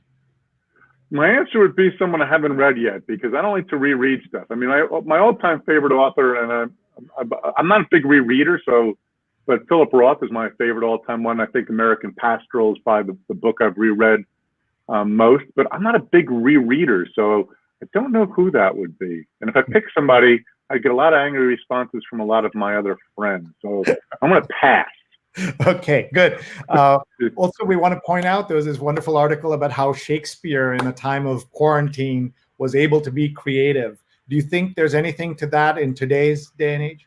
Yes and no. As I said before, if you can be creative, super. But if you can't, please don't beat yourself up over it. Don't sit there going, oh my God, the day passed and I wasn't productive.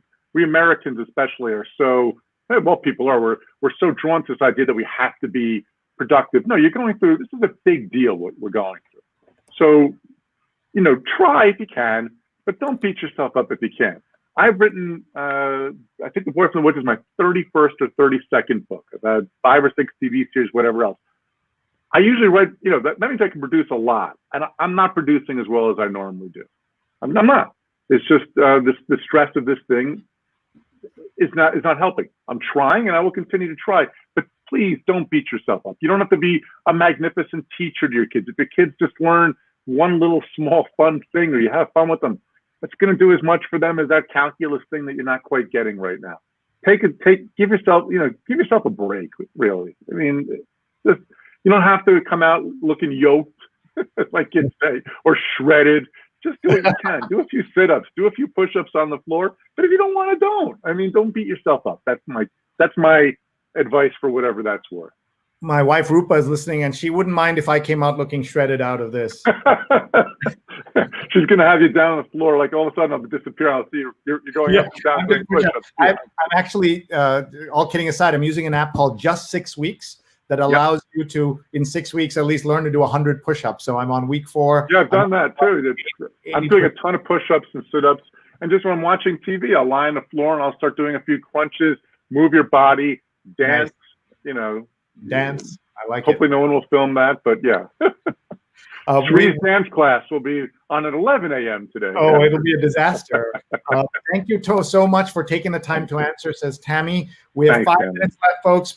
Bring in your questions. At 10 a.m., we'll go live to our Dr. Marina Kurian, who is a surgeon here in New York City, and she'll answer your medical questions. So get those ready. And maybe Harlan will have medical questions, but he has his own inside track. After all, his wife is a doctor. And again, I stress that, speaking to my friend Dr. Cap Powell, who's at Mount Sinai on the front lines, or chief pulmonologist, that social distancing and staying at home is working. It is working. It's going to be saving lives. And so please, if you're wondering, well, not yet. I don't know when the answer is to do it, but right now you have to stay at home if you can. Only the essential workers should get that. But the encouraging thing is that if we maintain it, if we can do it, we'll be okay in New York in terms of our supplies. But if we don't, it's going to be a bigger disaster. So it's trying to both be encouraging and scaring you. Just stay home if you can. Thank you. Great advice. And I know people will listen to you. Yes, the guy who makes things up for a living. Listen to me. But yeah, stay at home and watch The Stranger, watch Safe, watch The Five, read The Boy from the Woods. There's the selfish part, right? The self-centered part of it all, self-serving part. But just stay home. I don't care what you watch or do. Just stay home. I completely agree. And it's so comforting to know that we are physically distant, but we can be socially close. Our producer, Steve Taylor, talks about that. And that's really inspired me to use social distancing, but in a way to explain that it's physically distant, not socially distant. Sujana, our doctor from last week, says, don't call 911 unless you absolutely have to. Stay home. Yeah, telemedicine is going to be huge right now. It's hugely important, and they can do a lot in this circumstance with telemedicine. So call your doctor. but don't call 911. Don't rush in to the hospital. Try to do telemedicine as much as possible. It's really been a valuable tool. And certainly John can tell you, I know my wife can tell you that you can really get a lot done, and safer for you too. You know, if you're staying at home, obviously it's safer than rushing to a hospital. So try it. Yeah, and a reminder, we're going to extend our show by 30 minutes so that Dr. Kurian can answer your COVID-19 questions. Right. Folks, we're going to take a one shot of Harlan, and he can maybe give us a smile so that we can take a selfie with him. So everybody pull out your phone, and you can take a selfie as I'm doing right now. And I'll show you the selfie on my phone so we can, so folks, everybody right now, take a selfie, tag Harlan Coben, tag me. NYT Read Along. We'd love to show this to the world, and I know he'd love to see it, because if this was a book reading, there would be a group selfie or something that people would do with him. Oh yeah. And here's my selfie. I'm just going to show you on the screen here so you can take a look. I just got my selfie, and also if you're watching the recording, you can do that as well.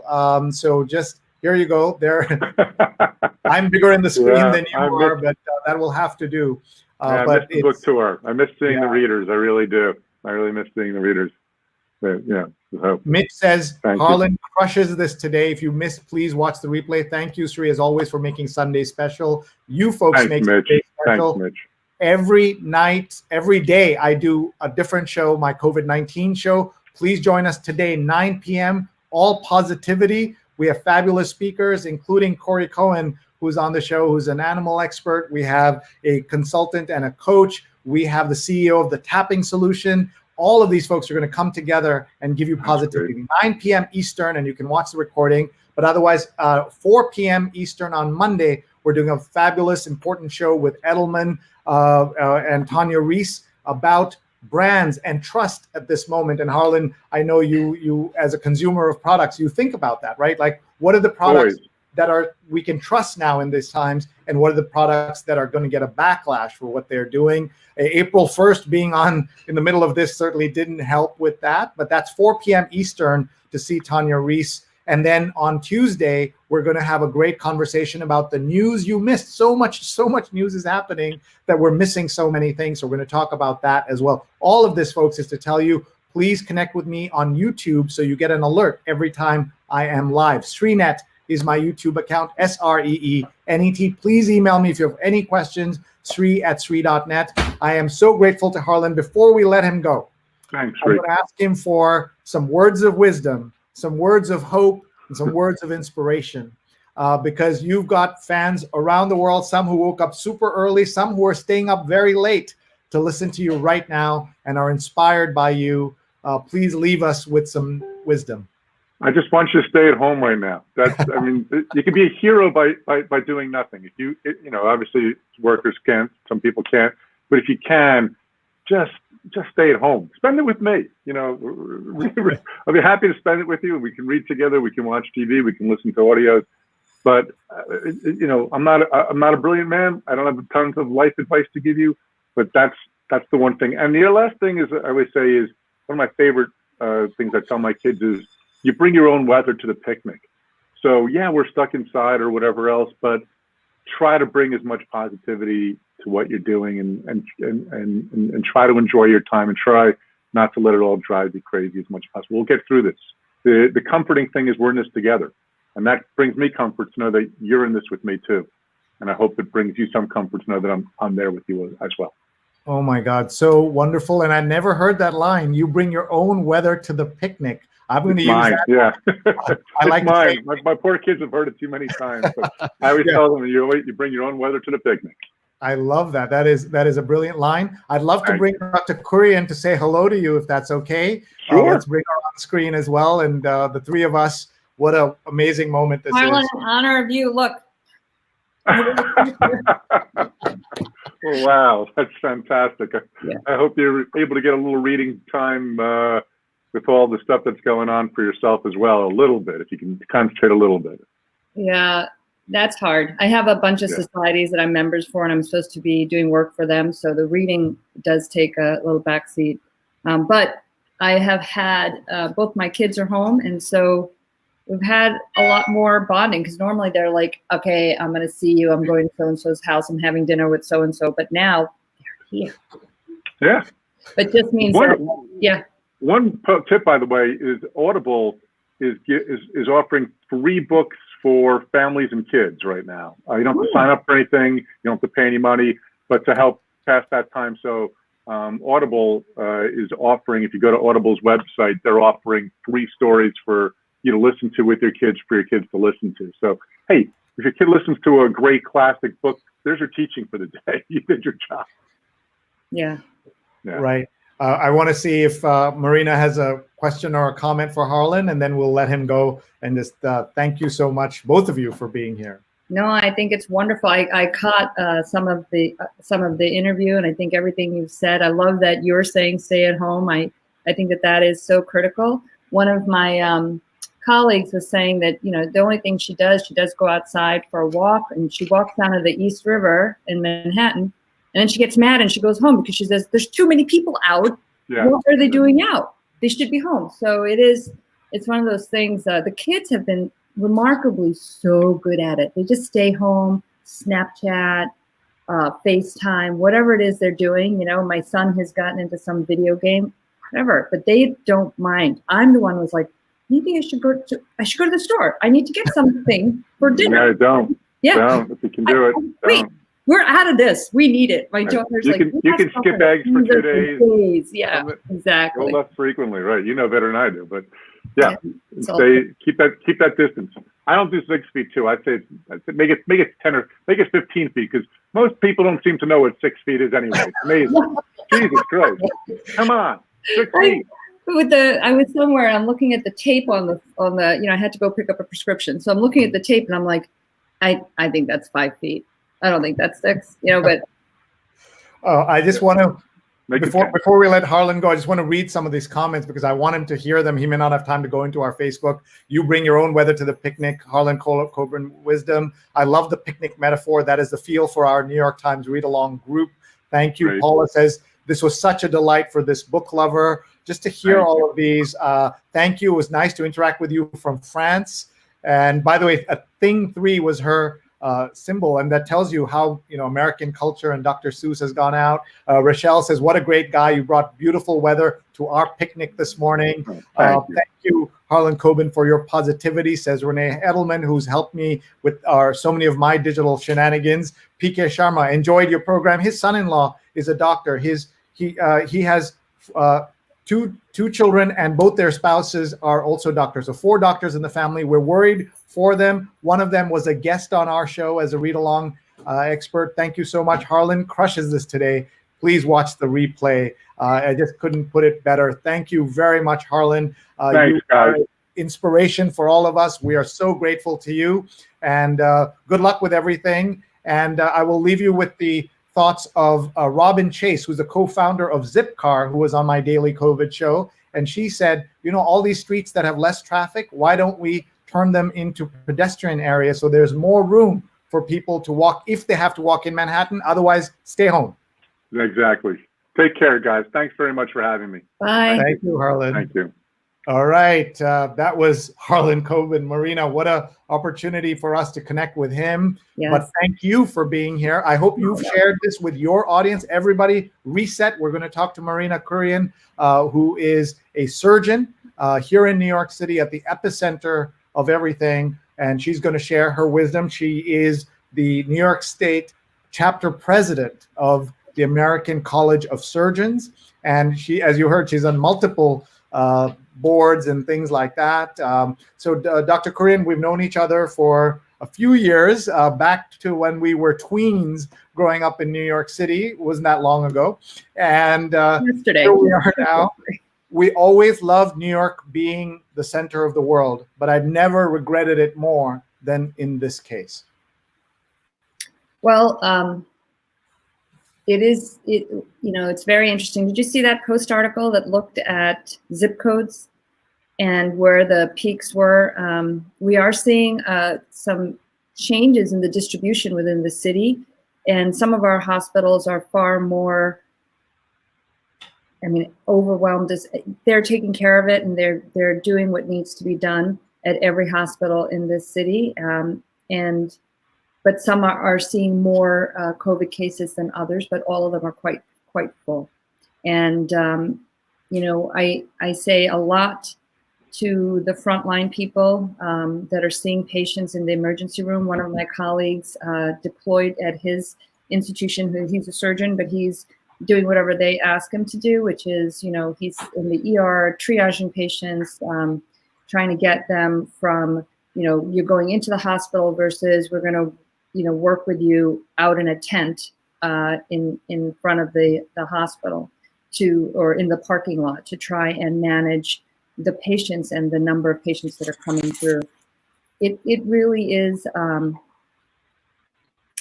it's such a tremendous effort. I'm actually kind of sidelined right now. I have not been deployed. So I'm watching and I'm getting updates from my colleagues that are very critically involved in this fight. Really, it's a fight. And then, most of the institutions are doing some studies, trials to see what's going to be the best way to treat this virus, and to see also if the plasma of people who have been infected but then recovered is going to be effective to treat the sickest patients. And there's been a very small series of, I think it was 4 to 6 people, where they actually saw that it was effective in giving the patients that were very sick some plasma. So those are really critical studies that are being done right now, and we want to scale it up. The hospitals that I know have trials, if you're listening and you're in New York City and you have been COVID positive and you've been asymptomatic for, let's say, 2 weeks, you can call NYU. I don't have the exact person, but you can also call Columbia and see if they're recruiting for the study. And you might even be able to Google and see if they are recruiting. Thank you. Please follow at Marina Kurian on Twitter. Not Marina. Marina's. We just want to make sure the spelling is incorrect on our Chiron there, but it's Marina Kurian. Please follow her. And Danielle says, there it is. We got it right. Look how fast our crew is sharp. Dear Marina, do you think it'll be safe to stop social distancing at any time before a vaccine for COVID-19 is developed? That is $1 million question. In other countries, they've reported a second peak once they sort of eased on some of the social restrictions. I think, though, this new thing with the mask and wearing the mask going outside is going to be helpful, and I think that we probably should continue to do so even once we're past the peak. Everyone has a prediction about when we're going to peak here in New York. It's going to be in the next 1 to 2 weeks, I hope. And once that happens and we start seeing the other side, I think that, I don't know. I mean, let's see how it goes, right? It's like we're still climbing uphill, and I need to see the other side before I can really say. But I think we're going to still practice the 6 feet stuff, and I think that we're going to need our masks, and just till we figure out how we can actually treat it. Once we know that we have effective therapies, then I love it.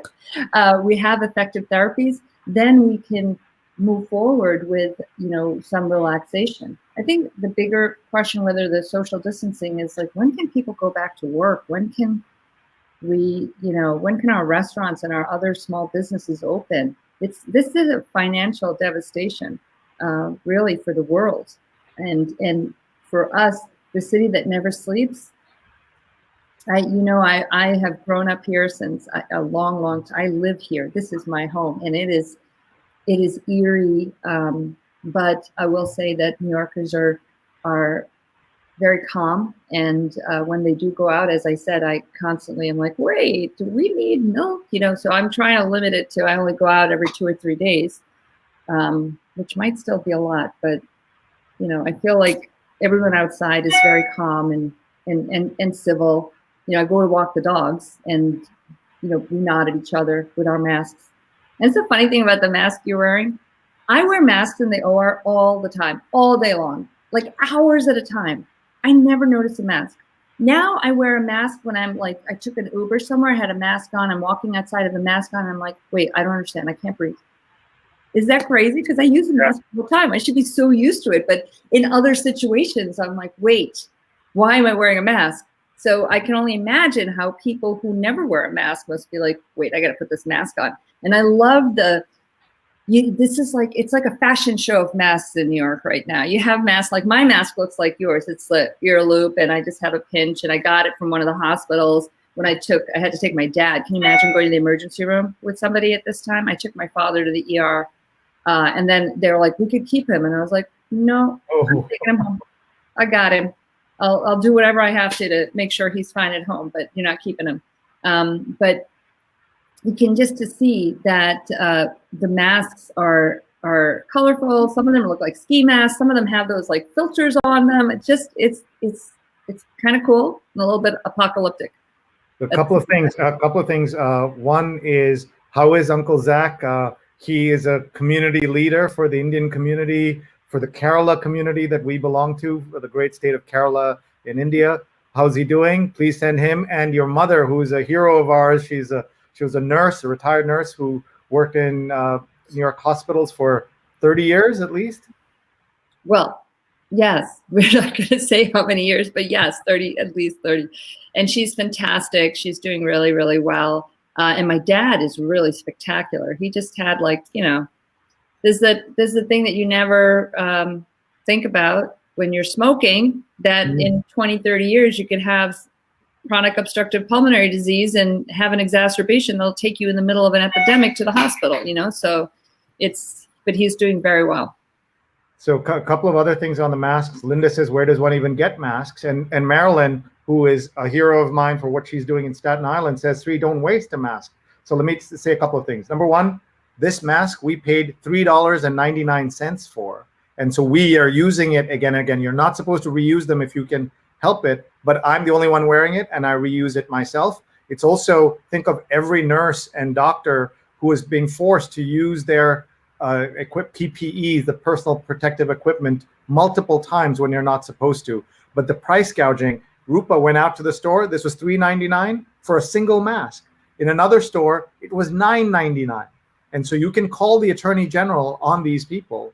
And we know they're small businesses. They want to make money, but there is a line that they're crossing when they're charging $9.99 for a single mask like this. And I also want to say that those countries in East Asia that are more used to wearing masks, they've helped them a lot in understanding this. I interviewed the world's top microbiologist, or one of them at Hong Kong University, who helped discover SARS, also helped fight SARS, who says that the masks matter and that we should be wearing them. And something in American medical psychology has kept us from recommending masks and make part of our outlook. And look at the president. He says, everybody, the guideline is you should wear masks, but I'm not going to wear it because I'm going to be meeting world leaders. What world leaders is he meeting? Because he's a Showtime president and a Showtime character, he thinks that that's the look is more important than what actually happens. And so I'd love for you to just talk a little bit about the masks and the importance of them. We also have a question, it looks like. So, in our building, in our apartment building, I think Linda asked where can we get a mask? So, our building says if you don't have a mask, they actually have some for them. I ended up getting some masks from a neighbor. And as a doctor, I have masks in my office, but at first I was sort of like, I don't want to bring these home, and because we need them when we see patients, if we have some emergencies. Right now, thankfully, all of our emergencies are really decreased, which is very interesting, right? We're in the middle of a pandemic, and then yet the run-of-the-mill garden variety general surgery emergencies are decreased. I say thank God, but I'm thankful because now we don't have to have all these emergencies come in through the ERs. But at the same time, I'm wondering about that, like this karmic displacement of you have one crazy thing going on, let's not add to it. So masks you can get, you can make your own. A lot of people are doing them. If you go online, you can Google how to do it. There's some video also about using like a bandana and I think hair ties and how you can make a mask like that. And Danielle asked about if you can use a scarf. You absolutely can. And if you fold it up, you don't want to fold it up so thick that you can't breathe through it, right? So the goal is to minimize as much of, say someone coughs near you, which right now would be like a homicidal act if somebody coughed in your face, right? You'd be so mad and it would be so aggressive. So, but if someone coughs on you, the outer layer of your mask is going to catch that. So when you take it off, you always want to be sure that you're not flipping it around when you put it back on. If you're using a scarf and you do feel like you are somewhere where someone was sick, throw it in the wash, use sanitize or hot water, throw it in the wash to kind of clean it up. And I think also someone asked, if you fold the scarf over 4 times, you have to be able to breathe through it. So if it's too occlusive, then that's going to be a little bit harder. I did have to do an emergency case a week ago or so. These days are running into each other, so I'm not quite sure if it was a week ago, but I'm pretty sure it was. And I wore 2 masks. I had an N95 on, and then I had another surgical mask over it. And it's tough to breathe with all that on. Case went great. Patient did fantastic. All wonderful things. But when you layer up and protect yourself, you see how hard it can be. I think also, you see a lot of these videos about everybody wearing masks, and how I got one from the Czech Republic. Everyone's wearing a mask, and their incidence is very low, right? So it's you protect me if you wear a mask, and you're not, and just keeping whatever you have in. I think if we do this during flu seasons, the bigger thing will be, I think, looking at planes and travel again, and what people will do. Yeah, let's talk a little bit about, we have a few minutes left with Dr. Kurian. Thank you so much for being here. I want to do 2 things. I want to thank our sponsors for being here and supporting us by allowing us to bring you this incredible production value that we do. We're live on Facebook, Twitter, YouTube, and LinkedIn. We want to thank Strategy Focus Group, Ron Thomas, Muckrack, Greg Gallant, and Mike Schneider, and Tweeps Map, Samir. Thank you to all of you for supporting us. If you'd like to sponsor what we're doing, please contact Neil or contact me, and we would love to have you part of this. It's very reasonable and a chance to be part of a global conversation every Sunday. And I want to give a shout out by showing you my Muckrack mug, and you can check out all of them. Neil will do a proper thank you to our sponsors at the end, but I love my Muckrack mug. It also has this really neat octopus. I feel like these days you need to be like an octopus to get work done. But I want to show you, Dr. Kurian, the front page of the New York Times and what's happening in this Brooklyn ICU. You've spent your life in hospitals, first as the daughter of a nurse, and then as a doctor yourself, a surgeon, a very successful surgeon. Talk about what you're seeing as you think about what's happening inside these hospitals. There's an entire conspiracy theory that because the outside of hospitals are calm, that this is all faked by the media. We'll get to that, but let's watch a little bit of this video that shows you what's happening inside Code Blue. A lot of times doctors and nurses almost feel invulnerable, but it's hard for them to see their colleagues being admitted to the hospital and not have that sense of invulnerability shattered. I'm Sherry Fink. I'm a correspondent at the New York Times. Many years ago, I went to medical school. Victor Blue, a photographer, and I spent some time at Brooklyn Hospital. So what is he on drug-wise? This hospital, just within the last week, had almost doubled the capacity to treat patients in the intensive care unit. The opportunity for beds here are pretty significant. The staff members from all over the hospital were helping out. So there were nurses from the cardiac catheterization lab. There were podiatry physicians. There was a neurosurgery physician assistant helping out. I think what really stood out to me was the toll on the medical providers and the fact that so many of the staff members are sick. One of the hospital's employees was admitted to the intensive care unit while I was there. And we do that for our nurses, one, because they have to go through the most PPE because they have so many tasks they have to do. Dr. Josh Rosenberg, he's an intensive care unit doctor. I feel like he was bouncing on his toes the whole time. Easier, and I waste less PPE, and that way I'm in, I'm done. And then I found out that he himself had been out, and this was his first day back. It just highlights how brave the people are for showing up every day and doing their work. The blood gas, pretty darn skippy. So Marina, as you watch that, we'll turn down the volume. What are your thoughts going through your mind? I mean, that's it's always unfortunate when our colleagues are getting sick, but this is, see, when you go in, you have to have protective equipment. You see that there's different levels of gowns. What's happening right there, someone's doing a procedure, so they have a different gown than someone who's just going into the room for droplet precautions.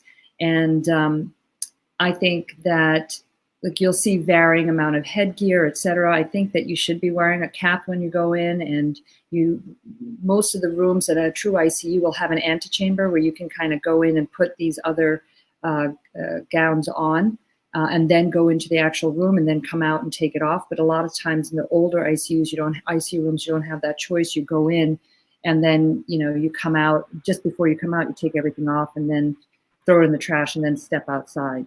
And you saw in that video that some of the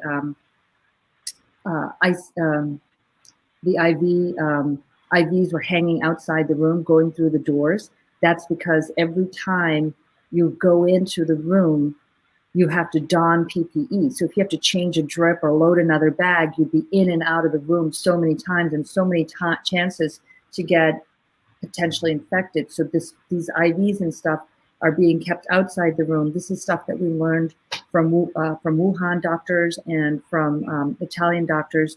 I think I said this before. The biggest and most wonderful thing that has come out of this tragedy and pandemic is that our doctors are sharing so much across nations. And thank God for the web. Thank God for their generosity in sharing things with us, because they don't want what happened there to happen here. And even early on, when we weren't socially distancing, Italy was like, hello, people, socially distance. You cannot keep continuing to do what you do. And it took a while for that message to get throughout the rest of the country. I do think Andrew Cuomo really did a great job early on here to kind of slow things down. I think it was like Friday the 13th or Thursday the 12th. He was like, stay at home if you can, work from home, don't go in. And I ended up canceling. I had a full office hour. And I had said, well, if some people want to come in, they can come in and see me. And by the time that got that message, I told the staff to just make everybody telehealth and virtual. But the ICUs that is a big deal. That is why we said we need our protective equipment. When you go in and patients are intubated or they're breathing and coughing in a room, that stuff's spraying everywhere. And that is why we have to be so careful. There's a video out there that talks about how a cough can go 70 feet. The particles, the aerosolized things from a cough. So yeah, 6 feet is good. But if someone's coughing, you really don't want to be around them. You shouldn't have to be. And I'm hoping that going forward, that people will, wear masks if they're sick. If they're coughing, they'll not travel, that they'll, or if they get a sneeze or something, they don't use their hands and they go like this. The one other thing I'll say is people wearing gloves. You're wearing gloves to touch stuff. Don't touch your face, because then whatever you touched is going to your face. Yeah. So before you take your mask off, if you have gloves on and you've been out and you touched everything and you came back in and your doorknob and this and that, take your gloves off first. You may want to, with your gloves on, wipe down surfaces with like a Clorox wipe, then take your gloves off, then you take your mask off, and then practice hand washing again. Thank you, Doc. I hope you can stay for a few more minutes because there's so many questions and comments. And there are also some, questions that we want to make sure if they're being posted widely that they are medically accurate. So one of the questions was about Vaseline or Vicks under your nose. Does that prevent any? Is there any medical validity to that it can be a barrier? I haven't heard that, but that is so great, because how many times when we were a kid where we were like, Vicks, your parents smashing that all over your face. Indian parents love Vicks. Yes. Honestly, but I haven't heard that at all. I haven't heard that Vicks is protective. Stefan says he's eating tons of ginger and garlic. Zinc. Zinc is the answer there, Stefan. Ginger and garlic. Ginger's great for your stomach. It helps it empty. Garlic also is good. I'm not sure if it's considered antioxidant or whatever. Both the garlic can affect your blood pressure, which is good. When people look at COVID-19 patients that get a more severe form or that have that die, they usually have some cardiovascular issue, and hypertension is the most common thing. Thank you. We have more comments coming in from folks. Folks, please follow Marina on Twitter at Marina Kurian. She's easy to find, and as she's sharing great information here, she does that on Twitter as well. Marina, just so that people understand, I think a lot of doctors are getting credit, and slowly nurses are getting credit. But in the hospital, there are so many other people. Can you just name some of the jobs that are there that make what you do possible and saving all these lives? I can do it for you, because I just went to the ER, okay? So when you walk in the door, there's a security guard standing there greeting everybody, right? So he's the first person. He tells you where to go. Then when you go in, you wait, someone comes out to call you and get your name. Then you go to the triage nurse, and she's sitting there talking to you and trying to figure out, but now she's in very close proximity to you because, she's talking to you to find out what the issue is. Then once you finally get pulled back in, you have nurses, you have aides, then you have doctors, residents, PAs, NPs, all coming in to see you and take care of you or be in the vicinity of you because they're taking care of somebody else. And then you have the people that are cleaning all of the bays and all the rooms. Those guys, they're going in there and doing with a COVID positive patient, we call this a terminal clean, not because they died, but because if the room comes out, you have to do a terminal clean. So you're really using every bit of virucidal, bactericidal cleaning agent that you can, and getting all of the surfaces, including the tops of lights and things like that, things you wouldn't think would be infected. They got to go in and clean that. And those guys show up all the time, and they are there to, as a surgeon, the guys who clean my operating room are the ones that they make my day. When they come in and they clean it, it means I can get back in and do a new one. Yes, vitamin C, zinc. There's this thing called quercetin. I'm not gotten into it, but that's something that people have said might be helpful. But by the way, we just want to say you were talking separately. Someone asked about Vaseline on the nose, and then you said separately, take zinc. We're not saying put zinc up your nose, as Sujana says, that can permanently affect your smell. So please don't do that. Take it in the manner in which it's I don't know. Can you put zinc in your nose? I don't want to know. Oh, are you thinking about the zinc oxide? Don't do that, people. Don't do that. I heard Neosporin in both nostrils. No, because it's Neosporin. It's not an it's not virucidal. It's not for viruses. It's bacterial, so it's not going to help. That's not good. Jeanette says, I've heard some healthcare workers are using Vaseline on the edges of 3D printed hard shell masks to seal the edges. Unsure if that's scientifically valid or not. I don't know about that. I haven't heard that. The Time magazine cover where you see the workers from Italy and around the world with all the bruising from that, because they're wearing a mask and those are tight against your face, and it really can, when you go in and work these long hours, you really can have a lot of change and bruising. But Vaseline around the sides to seal it, I don't think is necessary. Those masks are supposed to fit, that once you put it on, you breathe out, and you shouldn't feel any air coming out from the sides, and you shouldn't also, when you breathe in, feel air sucking in on it. It's supposed to be a fit. So if you're able to breathe in and out when you have when those N95s on, the other masks are not like that. You're going to have some come out here and there. But with the N95, it's actually a fit to your face, which is why, if you guys have seen that Time cover, there's so much bruising going on the faces. Renee says nurses rock. And Tanya says, is anyone tracking the diet habits of people who are surviving COVID-19?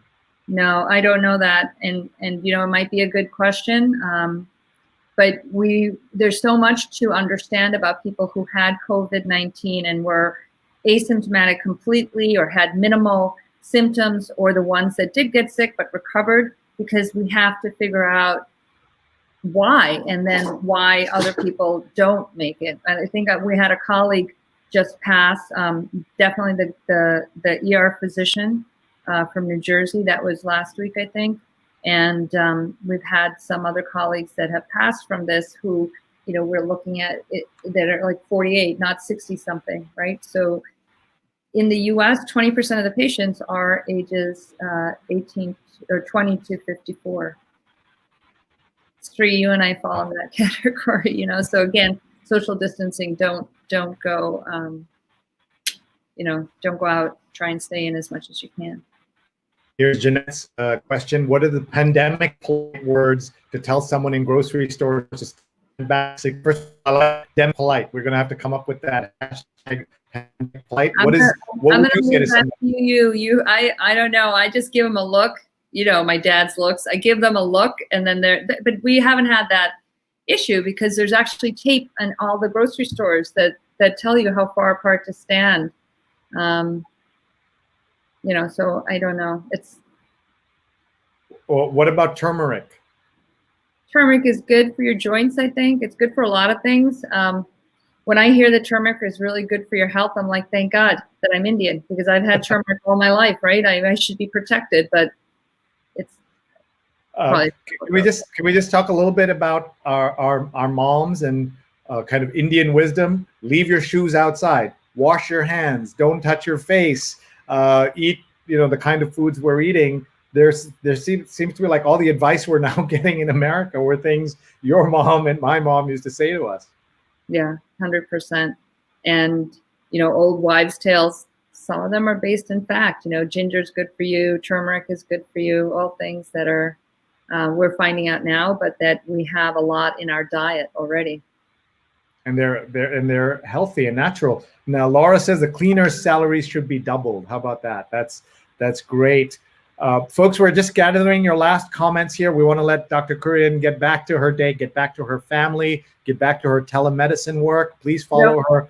Today's Sunday. Do you know what I'm doing? I have a baguette rising. I'm making baguettes today for my number one son. He likes to make sandwiches. Okay. Well, buying items such as eggs require the crack test. Can the virus live on the eggshells or on a banana peel? So they've looked at a lot of different surfaces to see how long a virus can last. And most of the studies show that a virus can't last more than a few hours. But in certain protected situations, they've seen it last longer. I think things like the eggshells, it's for the virus to get there, someone had to touch it or sneeze on it, right? Someone had to do something to the egg. So, I mean, if you're opening the carton, and I do this too to make sure they're not cracked, I'm not touching them all. I usually get the clear ones, so that's probably bad, right? Plastic. But then you can just also flip them and take a look. But then once you do that, probably when you get home, you want to just kind of wipe them off. I don't know. And you don't have to eat them right away, right? You keep them in the fridge for a couple of days. I think that's what we're trying to do with a lot of things. The newspaper, we kind of sprayed it down. We just wait, and then we look. There's no rush to any of these things. When our Amazon packages come in, again, shout out to the Amazon workers who are doing deliveries. We let them sit outside our door for a few hours and then bring them in at night. Janet says, my grandfather lived to be 101 and always had a horseradish with his meals. How about horseradish? I love horseradish, but I don't know. I mean, so there are certain blue zone areas in the world, and there's a place in Japan, there's one where, of course, we have wasabi, which is horseradish.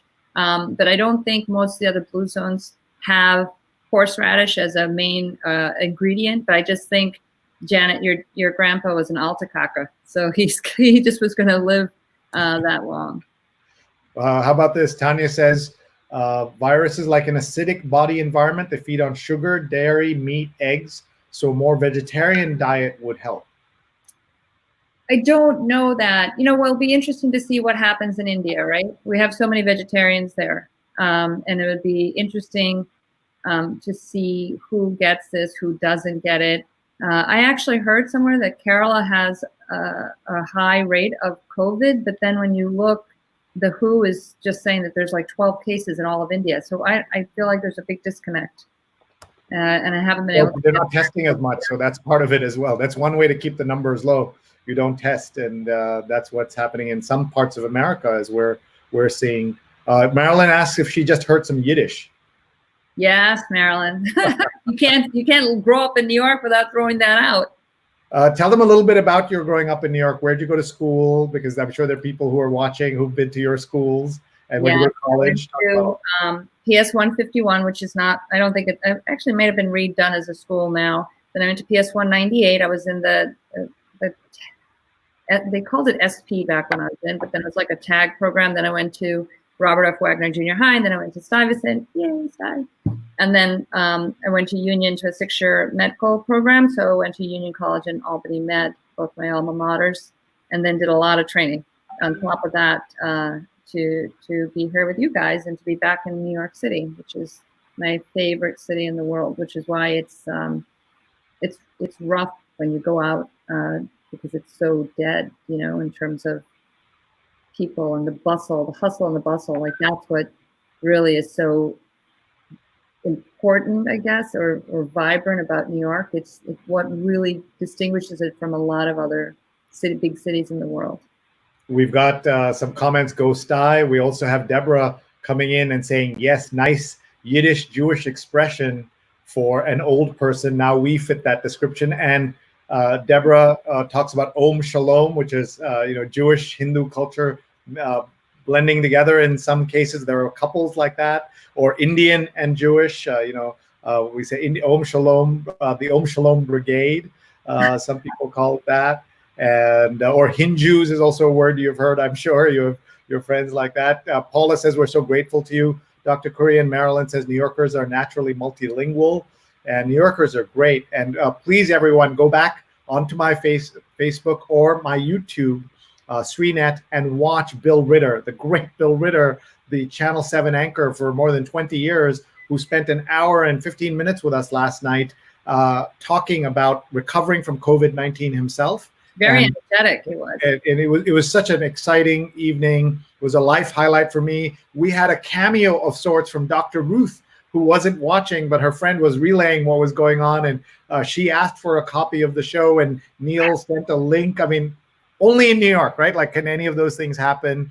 And I know in your work as a surgeon, you worked on celebrities. We won't name them here unless you've been, you've talked about them publicly before. But in New York also, celebrities are good, but we don't, we pretend we are used to them, but we're not really.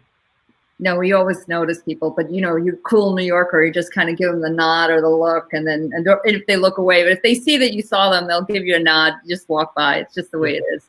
No one's. Paula says, I agree. No place like New York. I really grieve the situation and how it's changing my favorite place. Hopefully temporarily. She's in Tallahassee, and we had made plans for my 50th birthday to meet. She was going to come up to New York. We were going to meet. We've never met. We're working together now for a couple of years, but we've never met. And I was planning. Rupa was not excited about a big bash. She wanted the curated smaller events in October. So I'm hoping that we will be able to do some of that. She was going to tolerate the big Sree bash for my party. So I hope it's not a online thing that we have to do. I also worry about the elections. So much for us to think about. But we got to let you go. It's already 10:40. We've been doing this since 8:30. If you're watching for the first time, folks, we do this every Sunday, 8:30 to 10:30 a.m., and we'll always have a doctor with us. If Marina is up for it, we'd love to have her back, but we won't ask every Sunday. She's already been on my WBAI show, Saturdays noon to 2. And she's been on my daily COVID-19 show. So thank you. What Sujana just posted? Oh, Om Shalom. That's right. She's got an Om, David. I love it. David. And by the way, if a lot of folks are surprised when they see, of course, the swastika in Hindu culture and Hindu temples, but they'll also see the Star of David, and those are symbols that are very holy to Hinduism. But we have a plug for the show, and we'll have a doctor on each show. If you know any friends, Marina, would like to be, we need doctors for the next few months. So please tell them to join us at 10 a.m. We'd love to have them be an expert on our show. And you have a show on Sirius XM. I'm on hiatus right now, because they're doing all shows on COVID, and they have the ER docs and other people doing the shows, even though I keep telling them, I'm like, I'll come in and do it. Because it's hard when you do this every week. And now you're on, like, my mom calls it house arrest. It's sort of, you miss your audience. I miss my co-host. We're trying to think of ways to do a show and put it out there. So hopefully. And look at what Sujana is suggesting. Yes, we need to get Dr. Ruth on. But yeah, we have a lot of colleagues that we can tap to come in and talk to you guys about all these different topics. Oh, very cool. And Mark has invited you to be on his podcast.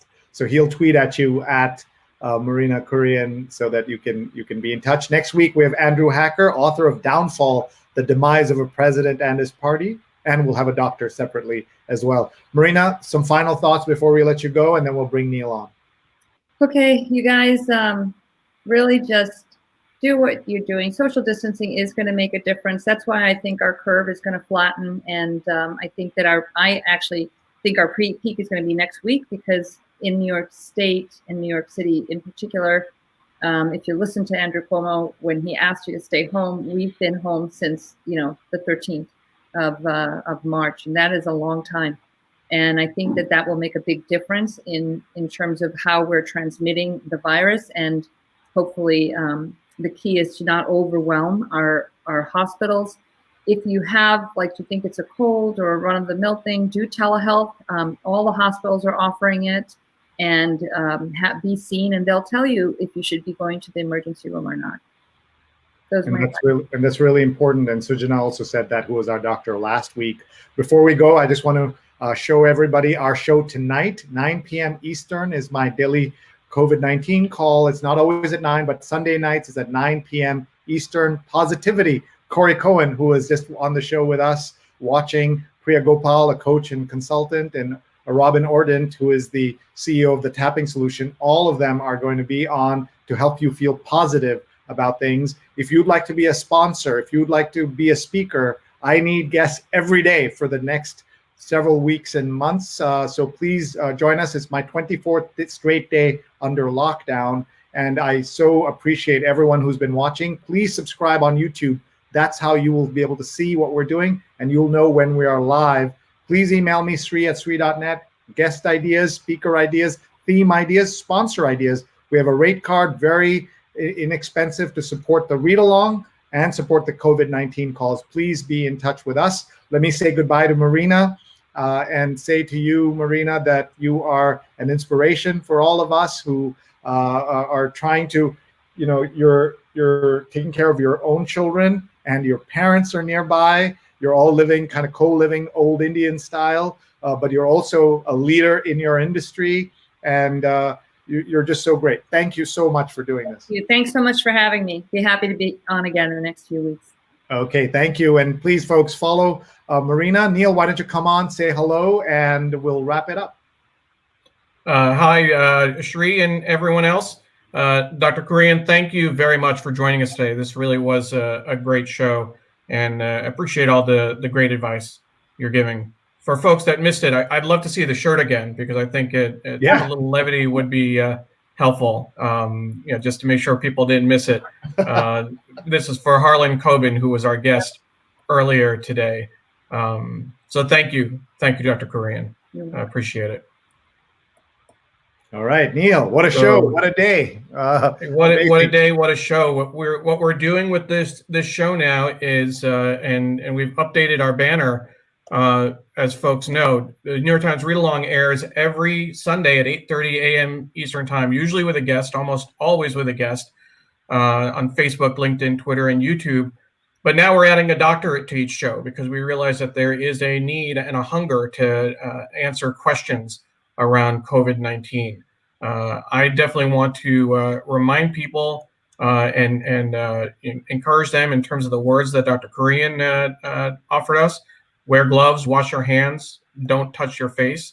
That is really some of the easiest things you can do to protect yourself.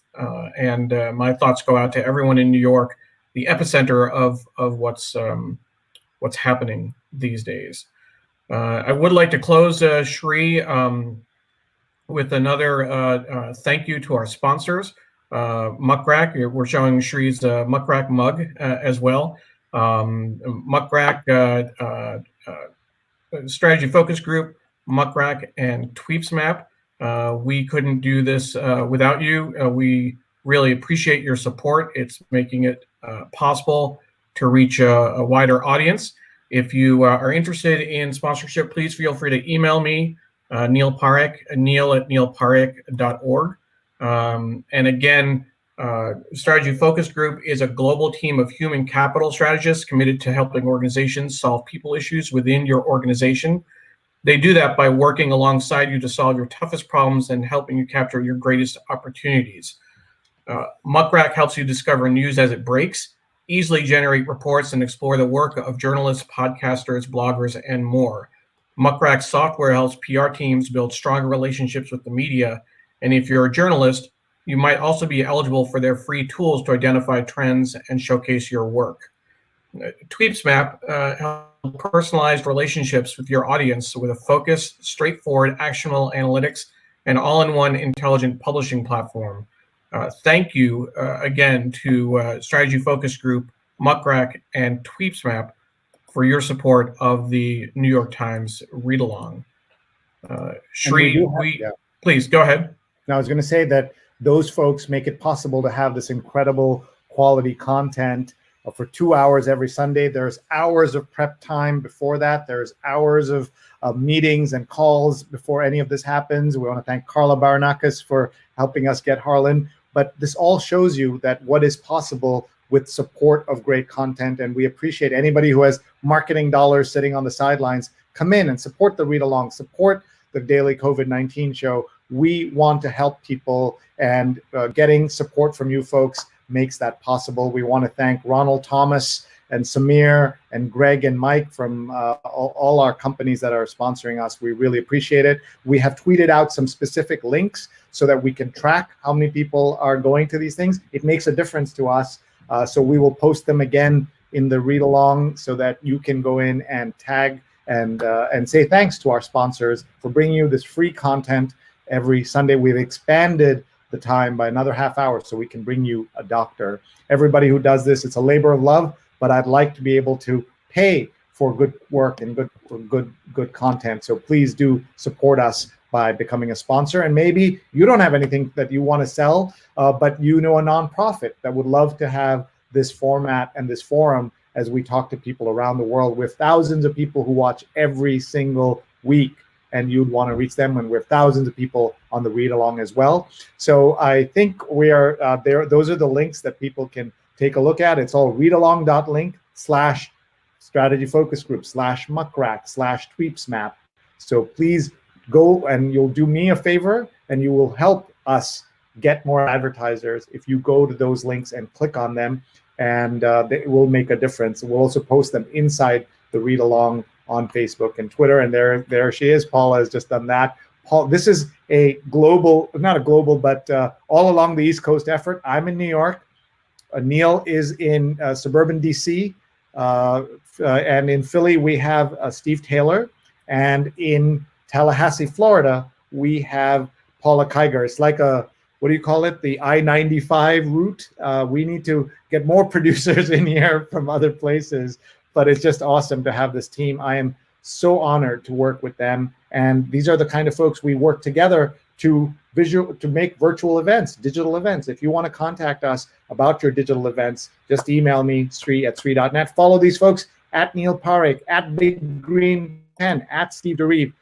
Thank you, thank you, thank you, thank you, thank you. I think we're done. We should do our New York shot. I think our New York camera's probably died by now. I had a camera out the window, so we'll just look out here. There's New York. It's about 50-something degrees right now. And look at the Hudson River, and look at Manhattan, and all the way in the distance center. Thank you all for being here. Thank you for your support. Email me, Sree@Sree.net, at Sree on Twitter, SreeNet on Instagram. But most importantly, connect with me on YouTube. I'm learning how to use it properly. So SreeNet is the YouTube channel, and you'll know when I'm live. Thank you so much, everybody. We'll see you again soon. We'll leave you with the New York skyline. Thank you, Neil. Thank you, Steve. Thank you, Paula. Thank you, Marina. And thank you, Harlan Coben. What a show that was. As soon as this is over, the replay will start on all the platforms. Please watch it again. Tag a friend right now and say, go watch this. Start a watch party. Let more people join and see this. Incredible. Thank you very much, everybody. We'll see you soon.